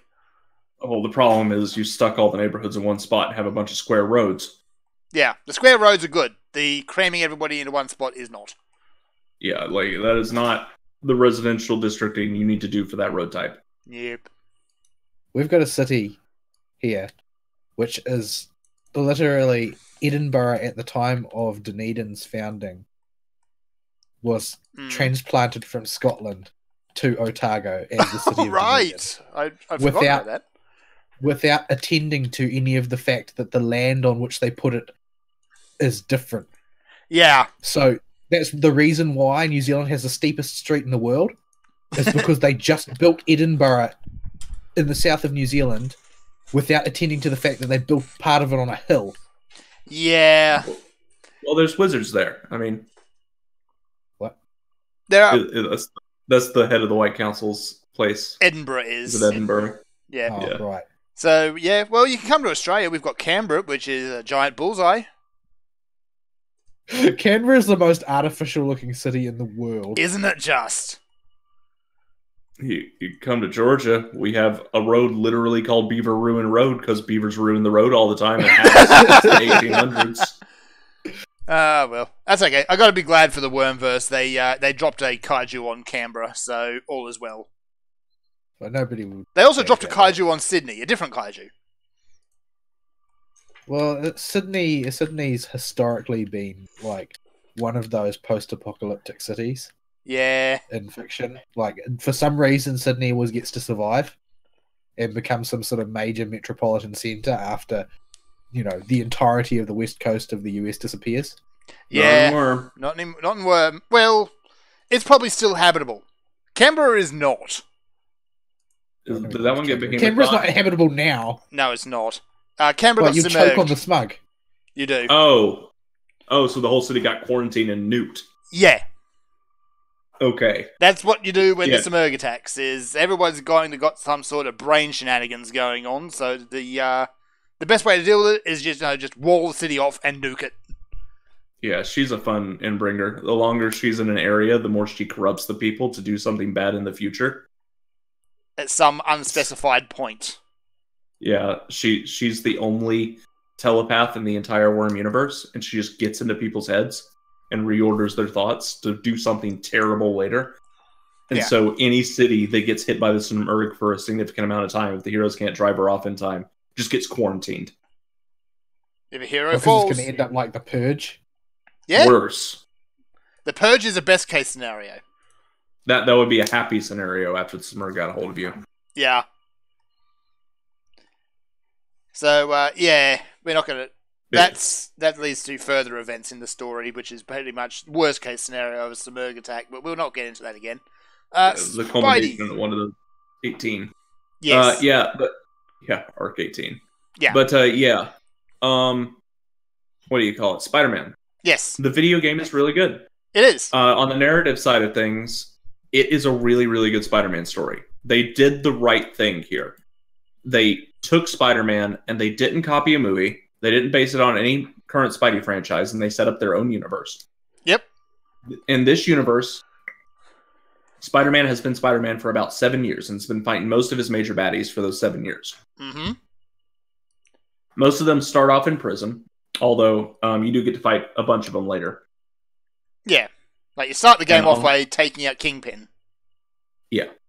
And it starts at the end of the Kingpin, some modified version of the Kingpin arc. Yeah. And it introduces Mr. Negative, who has traditionally been he's a newer villain to get a lot of screen time recently. He's been around for a while, but Yeah. it's only recently that he's gotten a lot of stories in the comics. He's So been I kind don't know him very well. He's been kind of B-list up until this point. Yeah, but he controls the light and dark force, which are the forces that Cloak and Dagger use, if you know your Marvel. Mm-hmm. And yeah, so he can basically corrupt people and make them act out against their will. And make people evil for a short amount of time, or he can empower weapons to hit harder and send shockwaves and energy blasts. And he has limited super durability as long as he's channeling those powers. Yeah. He's also completely and utterly bonkers. Yeah, the light and dark force tends to do that, especially the dark force. The Cloak and Dagger. Cloak is a character that's completely consumed by the dark force, and Dagger is this girl who has the light force. Mm-hmm. And he is so consumed, the inside of his cloak, his body is just a void. And the only way to keep himself sane and remain being a hero is to keep Dagger inside of his cloak, where her light force can counteract his dark force and stop the corrupting influence from making him bad. Yeah. But he can use it. He can use it in ways Mr. Negative wishes he could. The dude has basically unlimited perfect teleportation. Mm-hmm. And Dagger is just, a flying brick he can throw at people. Yeah. And a really strong one at that. So, But yeah, Mr. Negative is interesting. It also sets it before Otto Octavius falls and becomes Doc Ock. yeah. And they portray him less as a megalomaniac in this one and more as a well-meaning scientist who has a degenerative neuro disease that he's trying to cure, and the implants he has to use to cure that are causing him to lose his mental faculties and go bonkers. Yeah, it looks like they're going for quadriplegic Doc Ock in this universe too. Not straight away, but if he survives the game, which he probably will because Spider-Man, then he'll be quadriplegic when he shows up. That's one of the things that's always kind of bugged me about Doc Ock is they're never consistent on that score. Yeah, Doc Ock has been interpreted a lot of different ways, but I like this version of it. Yeah. I think having him as a relatable character that Peter has a personal relationship with to build up to as one of the bad guys of the game is good. Mm. And he does fall in this game. You don't have to wait till next game. He does fall in this game. Yes. The story does not end with the bad boss fight on the train. Yeah, that was a pretty... It's a Simon Says boss fight, pretty much. Yeah, where are you at in the game, by the way? Where am I at? I just took out Electro and Vulture. Okay, and on that boss fight note, this is the only major gameplay bad I've had in the game. Yeah. That fight's bugged. It's really easy to bug out that fight just by doing normal stuff. I did find one of the cute QuickTime events was bugged. Which one? When you are taking out, actually finishing off Electro, there's a 3 QuickTime event sequence. The first 2 are fine. So it's grab the concrete slab out of the air, smack him in the face with it, pull down the towers, and then there's the final one, which is, kick Electro in the face. Did the sound go janky? No. Not okay. This is a different bug, I think. So with that QuickTime event, I think the only way you can actually do it is by just mashing the circle button before it comes up. Because I do that anyway, because there's no penalty for not doing it. There's no penalty for doing it, but I tend to actually, just wait until the right moment and press it, because if you wait until the right moment when the circle shrinks to the green zone, it don't work. You kick him in the face and then die. So, yeah. That is not the least of how badly this boss fight is broken. Yep. So you fight Electro and Vulture at the same time. And Electro, sometimes, there are things you can do in this fight that will just make him invulnerable. Yep. For the whole fight. You can't kill him. Like, you're supposed to blow up power generators underneath him to trigger his vulnerable state in a proper way to do real damage to him. Mm-hmm. You can do pseudo damage to him that can't kill him, but can stagger him outside of those.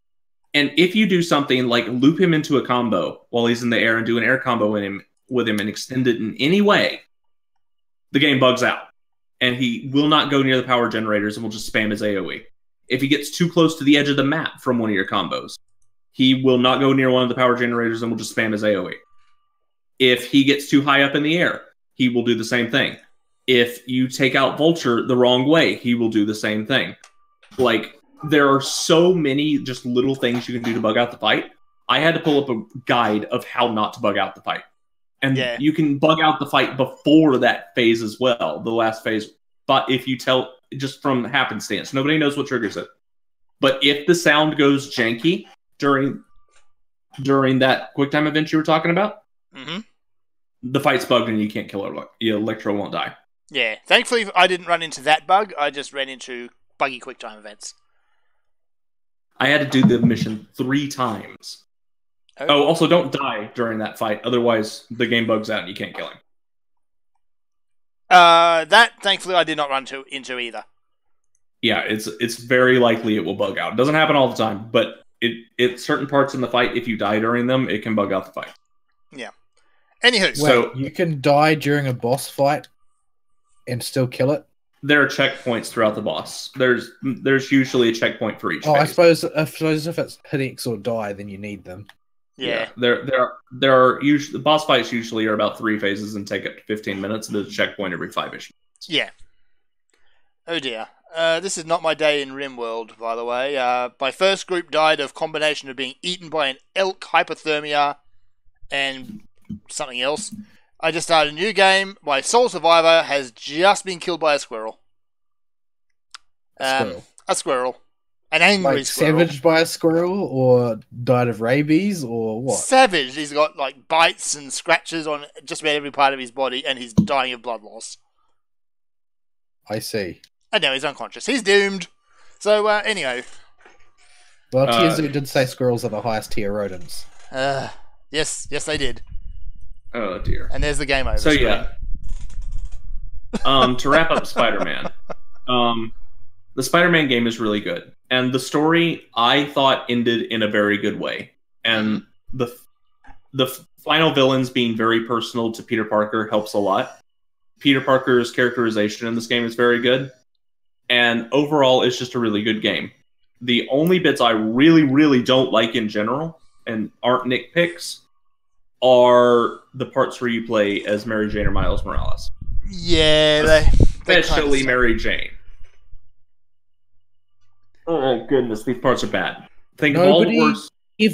Ever likes forced stealth segments in non-stealth games. Yeah. There has never been a person like that in the history of ever. I don't understand why anybody makes these. Yeah. So there are other parts of the game. There are mediocre puzzles that you have the option to turn off, and honestly, game developers, if you're not confident enough to make it mandatory, don't put it in the game. They're really simple, and I thought they were okay, but they felt kind of like time wasters. Yeah. Yeah, they're little Bioshock voltage puzzles, and match the sequences. This is actually kind of something that boggles the mind a bit. They put these in the game, but as you start a new game, and I believe at any point, you can actually turn those off. You can turn QuickTime events off too if you want, at no penalty. Yeah. So I kept them both on and playing on Spectacular, which is hard. Yeah. Which is the hardest difficulty available. So, yeah.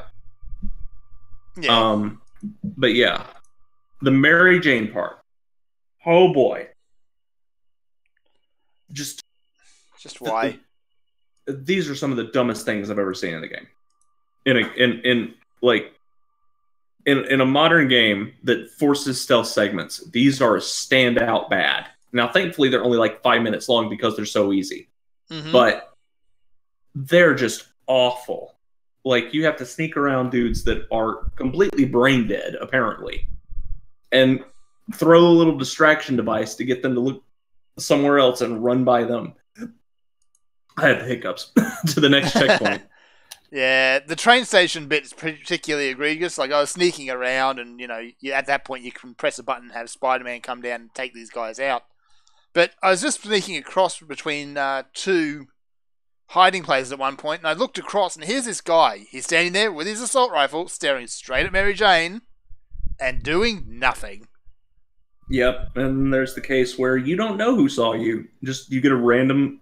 You got caught, and I'm like, okay. Yeah, surprise, game over. Start again. Thankfully, the checkpoints aren't too far back, so that's good. But yeah, these parts are really bad. Yeah. And it is exacerbated by the fact you have to play as Mary Jane, who is a complete wash bucket. I hate this girl. And the game does not portray her actions in a good light most of the time when she makes a dum-dum. But this little wash bucket just... Ugh. She reminds me of all the exes I've had that have been douche canoes during and after the breakup, where they try to find creative ways to blame you for stuff you didn't do, or when you're trying to be nice and help them, how that's a bad thing. Yes. And thankfully the game realizes that this is a douchey thing to do, but it just hit a little too close to home. Been on the receiving end of that.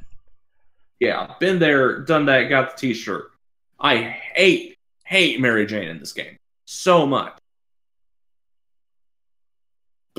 Just, that little wash bucket. I'm censoring myself with wash bucket because it was the first thing I could think of. But she's a strong, empowered woman who don't need no spider.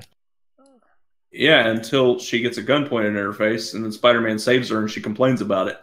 Yeah. Dude, you're going to get shot. Don't complain about the Spider-Man. We're not talking anymore, Spider-Man. You saved me when I had a gun in my face when I snuck into a private military contractor's or compound all by myself.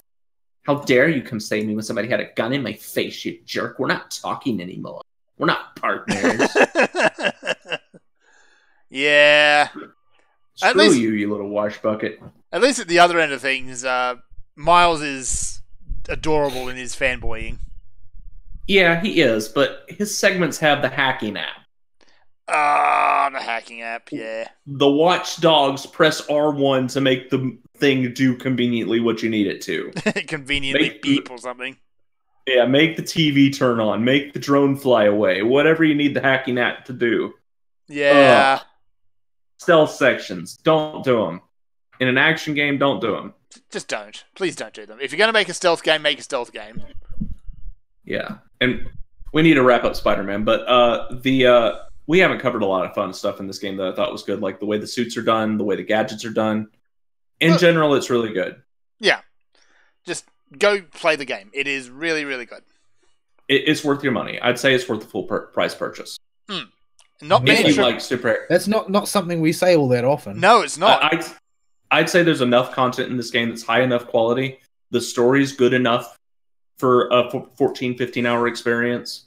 The side missions are entertaining enough, and the control you have over the game is good enough that despite the jank with the stealth missions, they aren't the majority of gameplay, and the little niggles I have with the game are not enough to say you shouldn't buy this. Now, I'll put an addendum on that and say, if you like superhero stuff, it's a full-price game.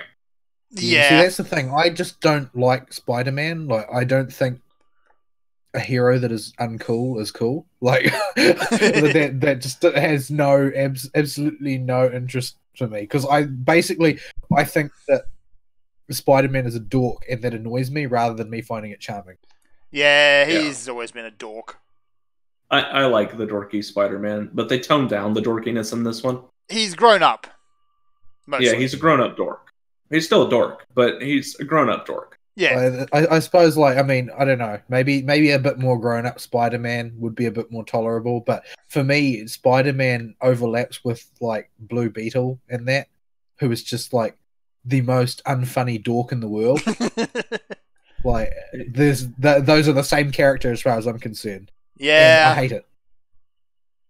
I wish Blue Beetle would shut up a bit more often, honestly. I don't have much in my head for memories about Blue Beetle, but I only really have data from that fighting game, really, to be honest. Oh, okay, yes. That was so resonantly. Oh, this is the guy. He's basically their Spider-Man. Was my reaction. He was made to be a Spider-Man ripoff, yes. Yeah. And you can tell he is the ripoff, not the product. Right, yeah. I know that he's the ripoff, but the fact is that I hate that character still, and Spider-Man is still that character. This Spider-Man is quite a bit better. And yeah, there's enough here. If you like the Arkham games, if you like superhero games, either of those things, I'd say make this a full price purchase. Mm-hmm. Heck, if you do not like those things, I'd say it's a check it out on sale game. Yeah, there's a lot of fun to be had in this game just moving around the city. Yeah, it's a lot of fun the whole time you play it. I'll still be playing the post game to try and 100% it. It's good enough. Yeah, I think I'll go for a platy on this one. Yeah. So that's my big recommendation on the game is if you like superhero stuff, if you like the Arkham games and you want to see where that comment would go with Spider-Man, there you go. Although I would probably recommend you play on normal, not hard, because hard is a lot harder. Spider-Man dies in like 2 hits, and you do not have the 1 HP mercy last chance before you die hit point.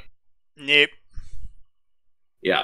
That's a big deal. And some of those hard mode. Some of those enemies, particularly the whip guys or the dual wielding sword guys, can cheese all over the place, and it's not fun. You just perfect dodge face. It doesn't work when you're going against multiple though. Well, then you throw a web bomb.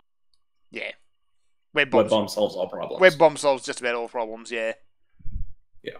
Then we're getting to game mechanic minutia, which will be different for everybody. Yeah. But yeah. Anywho, news. So yeah, really fast there. Okay. Yes, we have good news. We have no emails this week because y'all don't love us. Good news. Somebody else talk for a bit. Let me see. You want to cover the studio shutterings first? I think that's the big news. The big news for this week. Yeah, it is.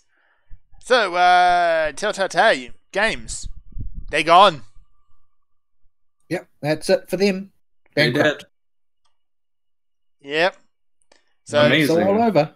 Yep. You- So you- the official word on their franchises is everything except for the final series of Walking Dead is cancelled. Which is, yep, it's over. They're going to End of story. finish off. That will not be continued unless somebody decides to rescue them. Which like Eh, the well, THQ Nordic are grave robbers. Like seriously, you never know when THQ Nordic is going to sweep in and just buy something. yeah, that's true.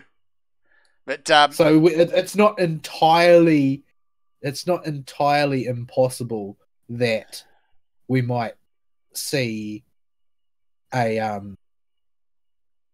continuation of something. I don't know what.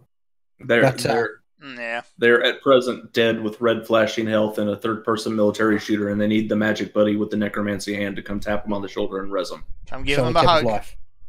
Yeah. Need that hug. But yeah, it's for all intents and purposes, you can consider all of those projects dead in the water, which Yeah. is, it's disappointing. But it's also like this whole shebang was entirely predictable and was predicted by many people long ago. Like this Yeah. was the inevitable end result, Like and I- and I'm not happy about it, but that's the reality. Mm-hmm. this is what happens when they struck gold with a big franchise and they dumped all their money into buying out these big IPs while using the same engine without putting any effort into building a new one or upgrading their games or trying to innovate their style at all. And this engine's been going since 2011, dog. Like Yeah. it was buggy then and didn't work very well. And they've been using that same thing. And then they don't put their cost in that, and they just every year scoop at least one big giant IP that probably costs them an arm and a leg to try and strike gold again. Like everybody knew this was coming. Yeah, the thing is, when the only thing that they do is this very, very, very, very, very tiny niche. Like they do Western visual novels. Like there's a bit more interaction with them than visual novels and kinetic novels that you get from the East. But essentially, they're just visual novels. Yeah. And VNs have a narrow niche audience in the East, and you can reduce that by an order of magnitude for the West. Like the sorts of people that will sit in front of that and play that are that's not the average gamer. It really isn't. It's not to say that they're not accessible. They are, but that's just not what the average gamer wants to do with their time in most cases. Mm-hmm. And they managed to just barely make money off of The Walking Dead, and they thought that we're opening this market niche, and everything they did after that lost money. Everything.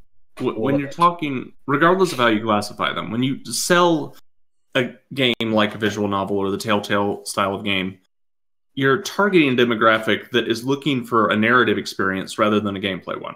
And you're trying to sell in an environment dedicated to selling things for the game. Yeah. So you're going to wind up not breaking any real niches there. I genuinely loved Borderlands, their Borderlands one, their Tales from the Borderlands. I thought that was great. And I really, really liked from us as well. Like it wasn't my thing atmosphere wise, but I liked the way it was executed, and it introduced me to a franchise, a setting that I have no intention of ever pursuing, but was interesting. Mm-hmm. Like there's good things in there, but the reality in practice of what they did was to do the same thing over and over again and expect it to carry itself. Like when they say that doing the same thing repeatedly for and expecting a different result is the sign of madness. Like that's what they were doing. They were doing the same thing over and over again, and as it failed to work, they were grabbing for bigger and bigger, more and more well-known franchises in the hope that brand recognition would do the work that, development is supposed to do. And so you end up with them trying to do Batman. Like in the Batman space, you have a lot of competition for narrative. Like there are lots of different people who have very different ideas about what Batman is and what they want to see from Batman. And yeah, he's a big name, but that name means a lot of things to a lot of different people, and you are basically mixing that with a narrow niche genre and expecting a good result. Like you're taking the exact wrong route here. Now, I can imagine a world where Telltale was a rip-roaring success, right? And you can see glimmers of that here and there, because their most successful ones were Minecraft and the first Walking Dead.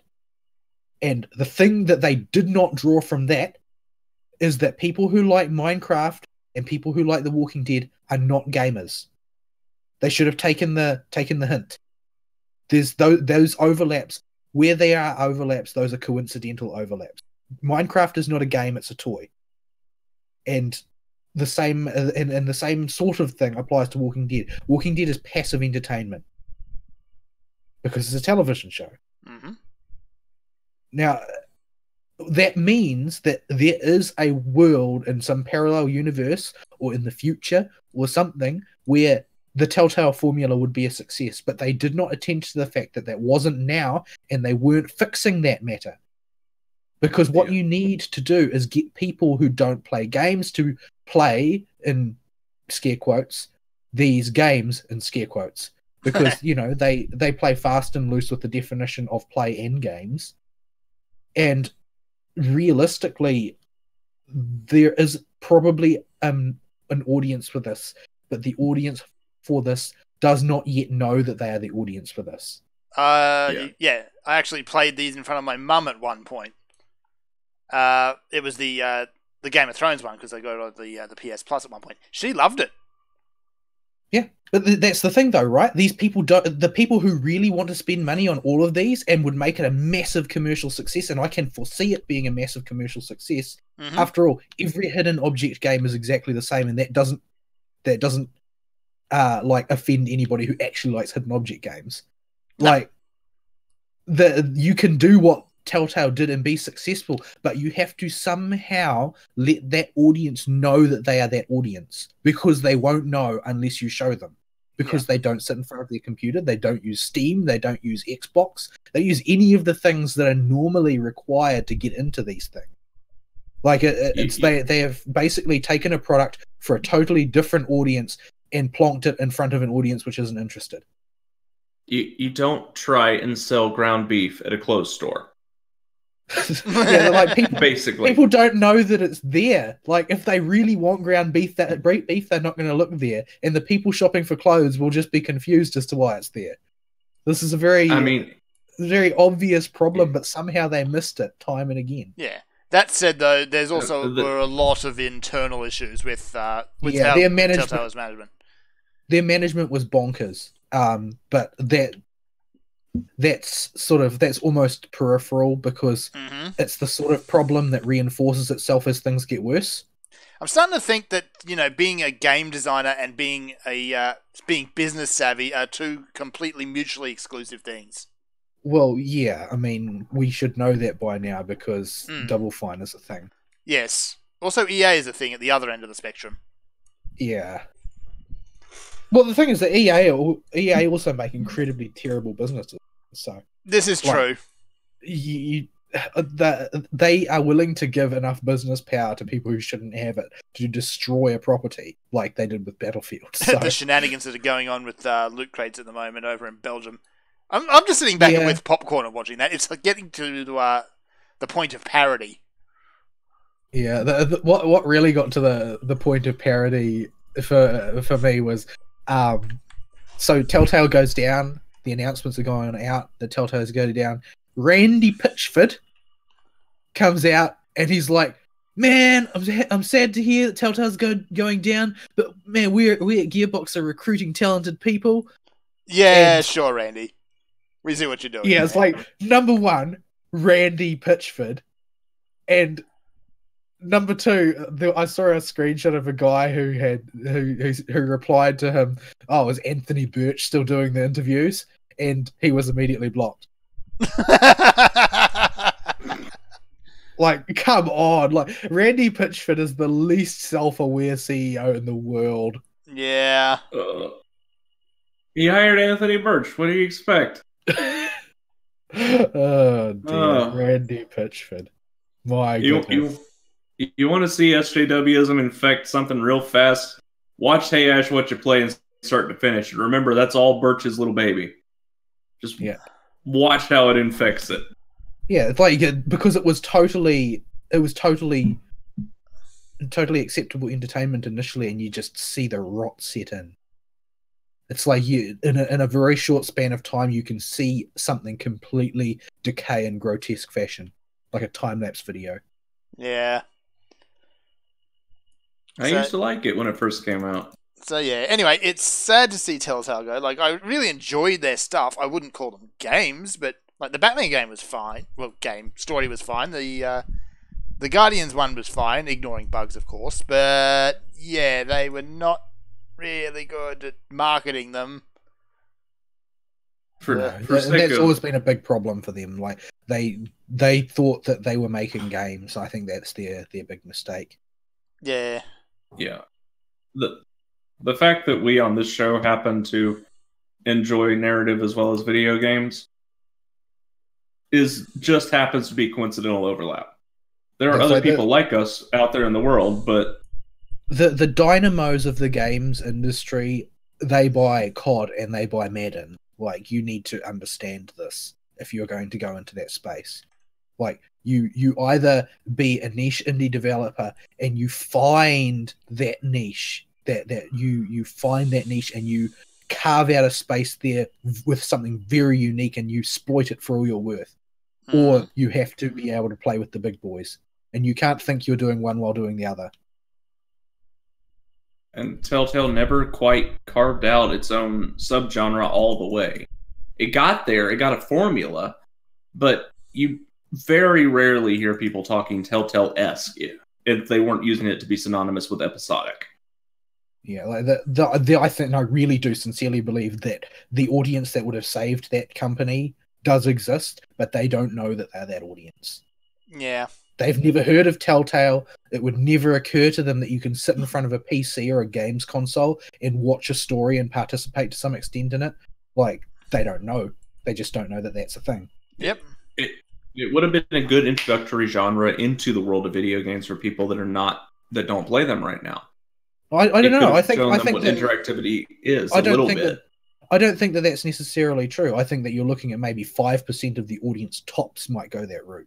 Like, I'm thinking that this is actually a totally different type of person. Like, these people are an outgrowth of TV watchers, of Netflix watchers. They are not an outgrowth of video games. And they might not even see a connection, even if they got into the Telltale stuff. Yeah. Because it's not a video game. You don't play it. It's more interactive fiction. Well, I'm talking more of the people that have never given any idea to interactivity, period, as possibly enjoyable, and maybe getting some crossover there. I don't think this is a gateway drug. I don't think it's even capable of that. Like, the only way in which it would be is if you took something like, if there was, let's say that there was a Borderlands game that was more accessible than Borderlands proper, and then they ran into the Telltale Borderlands, then there's a chance they might explore other types of Borderlands thing. But as a structure, I don't think it's a gateway drug, and I don't think it's even capable of serving that purpose.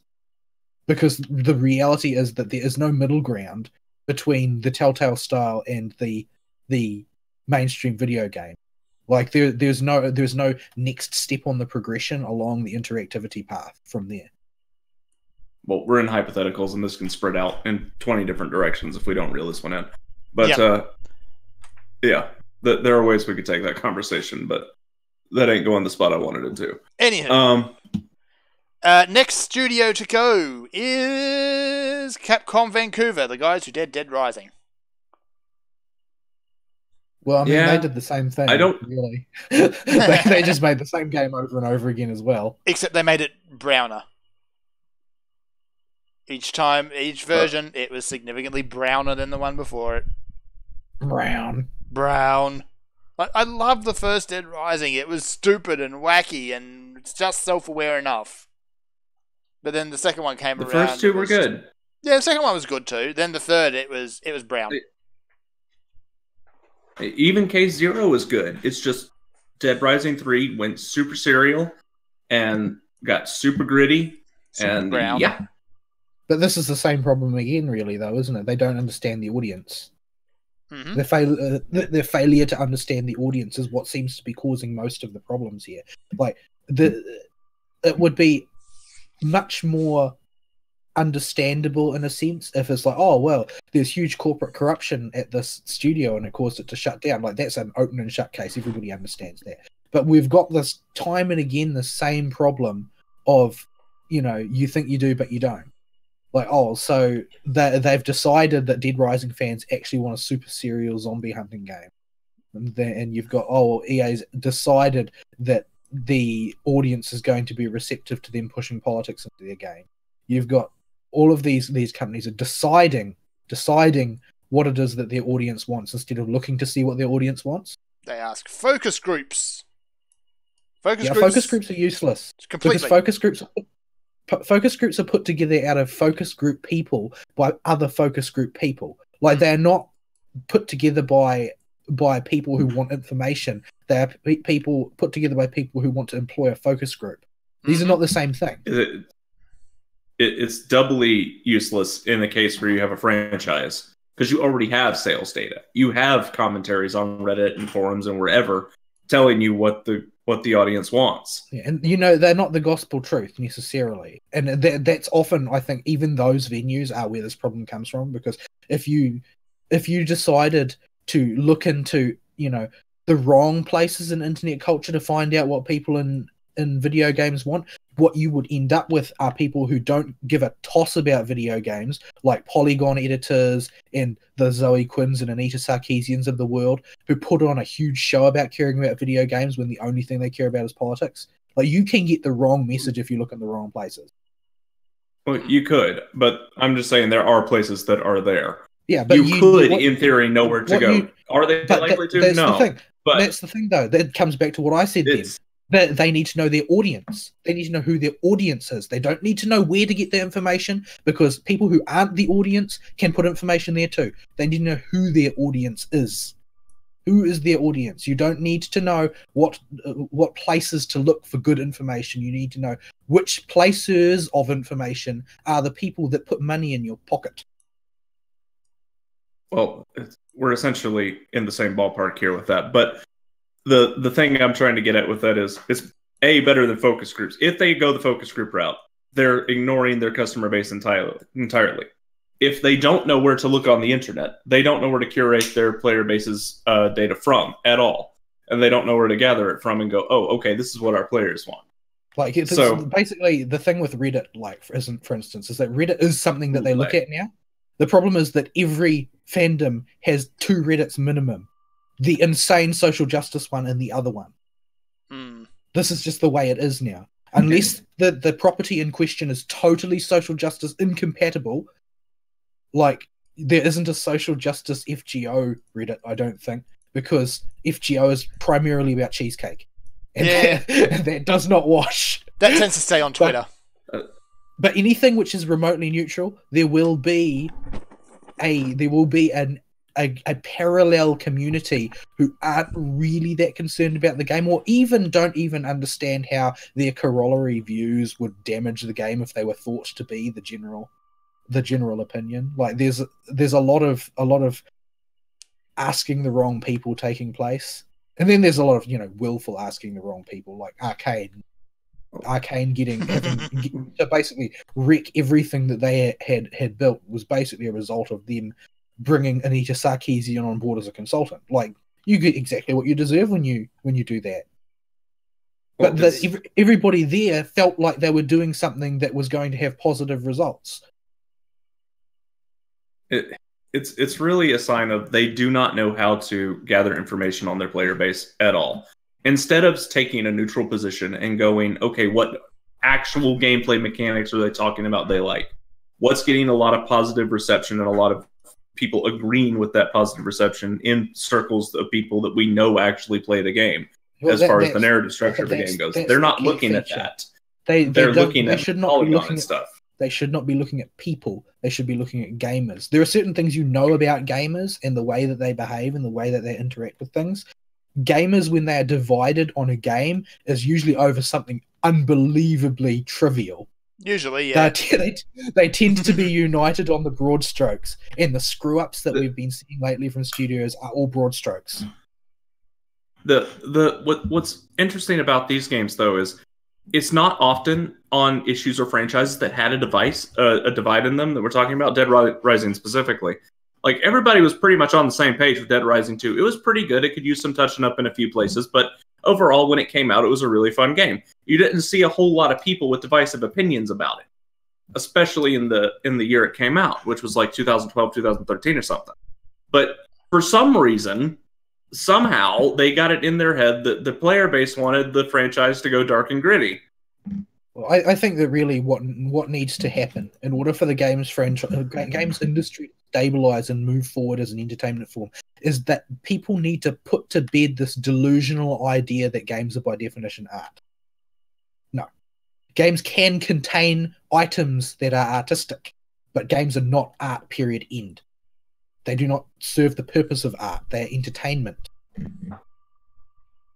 And that's the problem. As soon as you define something as art, then you end up with people trying to be arty, which is not a purpose. It's not an end that is marketable in this case, because what you should be trying to do is entertain the people who give you money. You should not be trying to be something. You should be trying to do something. All right. Hang on, my internet's having a heart attack. So that's that. Next article. Castlevania Symphony of the Night while we're on Capcom. Coming to PS4. Kind of. This is just a registry, and it could be something as simple as they're registering it for PS4 as some kind of weird cross-registry to get it on the PS1 Classic. But Symphony of the Night and Rondo of Blood would... these hiccups are killing me. It's making it very hard to make any points. you have no idea. Oh, dear. But it could be that they're just getting it on the PS1 Classic as well. Yeah. Which is also a thing, this by registry. The way. Yeah, we'll get to that in a sec. Yes. I more want to tie this in with that than the other stuff, but we can do this. But yeah, they're fun games. I like them both a lot. I haven't ever played a legal version of Rondo because I don't think it's come out it's come out once in the States, but it was like a PSP thingamajig. Well, it's also worth noting that sometimes these things these names get grabbed up because their negotiation is taking place, not because anything is actually going to happen, but because they can't afford to get somebody steal a march on them. Because the fact that they were interested in doing something got leaked. Mm-hmm. Yeah. So, yeah, oftentimes this sort of stuff happens well ahead of time before any plans are set in stone, but they need to be ready just in case. Yeah. So, there ain't a whole lot on that, but yeah, I would buy the PS1 Classic if it had Rondo of Blood on it. I really want to play that one. Cat and Symphony of the Night's a good game. So hopefully we get to see some more of those in the future. It's a maybe thing I saw that was interesting. Sure. It is not one of the bigger things on here. But we'll tangent that into the other thing. Sony Sony They copying the Nintendos. They is copying Nintendos. They ain't copying it a little bit. They copying it hard. Yeah. Let's just hope they don't copy the manufacturing numbers as well. Yeah, that would not be good. That would suck. But yeah, the PS1 Classic is a thing that's coming out, and I'm trying to pull up a article on this because I don't want to watch the video. But yeah, this actually got me a little excited. It's just like the NES Classic and Super NES Classic from what we've seen. It comes with 2 pre-built controllers and HDMI output, and is just a little tiny PS1 that has 20 preloaded games on it. Yep. I don't understand these things. They just seem like retard traps for me. Unbelievably cynical maneuvers. There's no reason why they can't just put this stuff on the store. Well, it is on the store. It's just the PlayStation Store. Why do you want to pay $200 for that game instead of less? It's not. the problem with that store in particular is the PS1 classic games have problems. A lot of them do. Now, one of these I knew for a fact did. I can't pull up the game list because I can't. Okay, here we go. Like, I know Wild Arms did, for instance. And, yeah. So the games we have coming out confirmed so far are Final Fantasy VII, Wild Arms, Tekken 3, and those are the only ones you care about because nobody cares about Ridge Racer Type 4 Jumping Flash. People love Ridge Racer Type 4 and Jumping Flash. Those are cult classics. Do they? I've never Yes, they do. You just because you don't know about that doesn't mean it's not true. Ridge Racer 4 and Jumping Flash are both insane classics. Like, Jumping Flash got a lot of people into importing games for the first time because you could not get it. This was literally the first time I'd ever heard of the game. Ever. So I'm sorry, but even if you're American, you're not the center of the world. Oh dear. So taking a thing and making a thing. Anyway. So so apparently they are things. They are things. Dang it, threw my train of thought off. Could have just said they're actually things. But yes. So the problem with the PS1 classics on PSN, that's where I was going with this, is, and why I'm more on board with Sony doing this. I still don't like it. I wish they would just fix it on PlayStation 3 and 4 with their PS1 classics and not running correctly. Is they're putting it on this thing, and if you're gonna make this product, I assume you're gonna put enough effort into it to make them run correctly. See, this assumption is fundamentally flawed. Because if you're going to put it on the store, you should be doing the same thing. Yes. But they didn't. There's no reason to believe that this thing's going to perform well. Well, we'll have to see. Obviously, you shouldn't go run out and buy anything like this on day one. But to have the option to buy these games and have them work properly again is nice. Now, something I don't get with this is at least two of these games, Tekken 3 and Final Fantasy VII, are on PC with working ports. That most people have bought Final Fantasy VII a few times at this point. Multiple times, yes. It's still a big, in case you want to make money, mention Final Fantasy VII. Sadly, yes. And try and sell it. People still buy it for some reason. Stop it, people. But yeah, in general, I'm not as offended by the concept of these smaller things. I think having a little box with a bunch of fun games you can easily drag around between people's houses is something that still appeals to quite a few people. I'll admit, I'm always going to be... I have so many small boxes. Yeah, I'm always going to be skeptical of these little mini console things because they kind of got their origin in dollar stores. Yeah, the skeevy little bootleg consoles. Oh, what was the company that used to make the really bad ones? Yeah, there's a few, if I recall. Oh, the Tiger plug-and-play consoles. Oh, those things. Yeah. That's right. I remember those. That's what I think of when you say those. Yeah. But and the super bootleg, like, totally not Mario, bad programmed NES ripoffs. Yeah, it claims it's got, like, 500 games, but no, it's actually got... 495 of them are Tetris. Yeah. Or they're all broken and not finished. Yeah.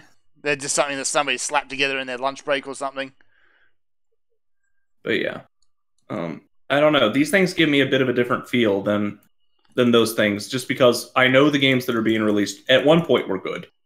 And having them on a little box when you're in an environment where you do drag single-player games around to other people's houses to play them a lot, these things could be fairly handy to go back and look at these old games we used to play, and they'd be very convenient for that. I think that the purpose of these things is to make you think that, without that necessarily being true. Because that's the whole appeal of this sort of thing. Because you've got this cute little box. Just pure nostalgia. Like, portable. And like we would have. This is for. I think that it makes it. I think that part of the reason I'm reacting so badly to it is because the PlayStation Classic isn't old. I refuse to admit it. Like, it's not. It's not. All of these things are current. If it's old, you are current. old. I never had a NES. I never had a NES. My first console was the 64, followed shortly thereafter by the PlayStation Classic. Good grief! Now you're making me feel horribly old. My first console was a Master System. Well, I mean, I was around when the Master Systems were, but I never had one because I was still a PC gamer back then. Or, well, a microcomputer gamer. That's because better. PCs didn't exist. Yeah. But it's like these consoles, like my Nintendo 64 is like within 4 meters of where I'm sitting now. Does it still work? Yes, it does still work perfectly well. Like it's not old. It's not. It's not. All these things are current.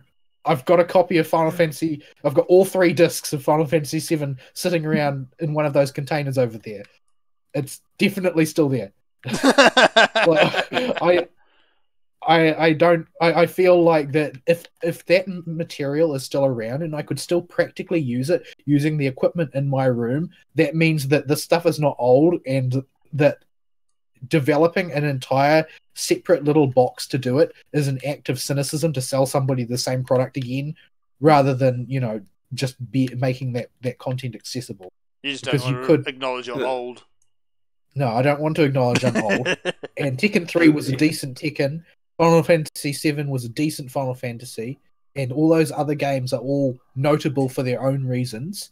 But all of those other games could easily be put on a package that you can get off the PSN store to use on hardware everybody already has, instead of me having to pay 117 New Zealand dollars to buy the ugliest version of the PlayStation. The tiniest version of the PlayStation, too. Oh, dang it. Where was I going with this? Oh, I was going to take another pot shot at Nintendo. So it would be nice to have social data on this thing to see what people think of it once they get their hands on it. But Nintendo released so few of the dang things with their SNES and NES one, nobody really talks about them because nobody could buy them. Yeah, that's when people bring those consoles up. That's what people remember is you couldn't buy them. Nobody had. Well, I'm interested to see Sony's take on this, whether or not they'll copy Nintendo because they're risk averse, or whether they will splash out and try and make these a humongous mainstream product for everybody who's old enough to remember these games. Like, because if they just manufacture them en masse and they manage to pitch it just right, then Nintendo might be forced to budge. And the next one that will get released would be a Mini 64, and there are 64 games that I don't have that I can't get, and Nintendo never, ever, ever re-releases things. Not in any timely fashion, and not for less than $1 million. Yeah, they put stuff up on the eShop, but it's always horrendously expensive. Yeah, I consider the Nintendo eShop to be a thing that functionally doesn't exist, because there is no way I'm spending that sum of money. Mm-hmm. There's that kind of that's one of the things that makes this thing a little less special than the NES things is you can't buy Nintendo games anymore because their online interface is terrible. Their digital eShop is horrible and all way overpriced anyway, and was the cheaper alternative. And in Sony's case, you can usually get some of these games on other platforms if you're just looking for a specific game. So for this thing, you're buying it for the novelty. Also, I'm seeing it listed for 100, not 200. Well, I was deliberately using hyperbole because it's 117 New Zealand dollars. Okay. But yeah, it's 100 US. Let me see what it is in Australia while I'm here. It says 150 for you. That sounds about right. Yeah. That's still not skewed in y'all's favor, like usual. Well, the thing is that that annoys me because it's about $1.50 New Zealand will it buy about $1 American at the moment. So I'm just paying a tax. Yeah. Yeah, you're paying. EB actually in Australia is listing them the same way they listed the Nintendo ones. Limit strictly one per customer. Yeah, because they're assuming it's going to follow that same pattern. They've got absolutely no reason to believe they won't. It is the safer assumption. Yeah. It would be interesting to see what happens if that is not the case, but it is the safer assumption. Yeah. Oh, hey, they got the Switch on sale too. I feel like at least for US dollars, $100 makes it more palatable because that's the price I would pay for one full game and a half.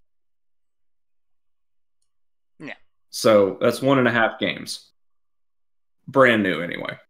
So that is probably why I am less harsh on the thing than you guys are. Is because I don't like the idea that somebody is selling a retro device that has games on it that I currently own.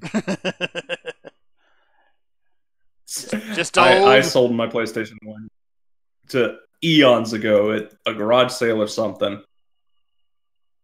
So, I don't have my PlayStation 1 anymore. I think that's at my parents' house. I've got a PlayStation 2 that I repaired multiple times, though. So, yeah. So, I don't know if it still works though. It's gone through so many different times. I had to crack it open and repair it. I don't know if it still ticks over. Good grief! Why would anybody buy this? So this is something that I've just noticed completely while I was sitting and looking at the EB Games website. They're selling a PlayStation loot box. So why? It's a pre-order only, $130, and apparently it's got in there a PlayStation pocket scarf, collector pin, lanyard, buttons, a coaster set, a messenger bag, a hat, a throw blanket, a DualShock bath mat, and 2 mystery items. This sounds like garbage they picked up at trade shows. Yes, it does. Yeah, this sounds like leftover stock they need to get out of their storehouse. Yeah. And they're slapping $130 on this. It sounds not just like leftover stock they need to get out of the storehouse, but leftover stock they received as promotional tchotchkes for free. Yes. Yeah, when my local stores, any store here does that. If you happen to be around when they get that crap, they'll just throw it at you and say, "You want a free shirt?" No. So yeah, I take them. Free shirt, man. Yeah, free shirt. Unless it's for a brand I hate. I'll take it anyway. It's a free shirt. I can work in the yard with it. True. But yeah, so okay. That's a thing. But they do have the Switch on sale, but I'm going to still hold off until Cyber Monday because EB Games does better deals. No, not EB. JB Hi-Fi. So yeah, Vol is exploding, dying. Right. Yeah, he's exploding. So drank too much soda. I guess stop that. I guess we should wrap it up. Dang it! I got derailed twice. The second time when you mentioned how old we are again. Stop that. You derailed me the first time by mentioning Jumping Flash was a thing that people actually knew about, and the second time you mentioned how old we are. And I do not remember anything I was going for after you mentioned how old we are. There's still a couple of little your memory's things. Going, that's why. Yeah, there's a couple of other little things, but we can always come back to them next week, particularly the bits about Steam. I don't really think that's that important, really. Like, nothing that has changed on Steam has mattered anywhere near as much as the removal of all moderation and curation from their store. Like, that's the only change in Steam in the past 20 years that's made a damn bit of difference. Yeah. That was just me copy and pasting from the list of stuff I had this week. And only other little thing was just a quick nugget here. The Vista has gone out of production. Oh, the Vita.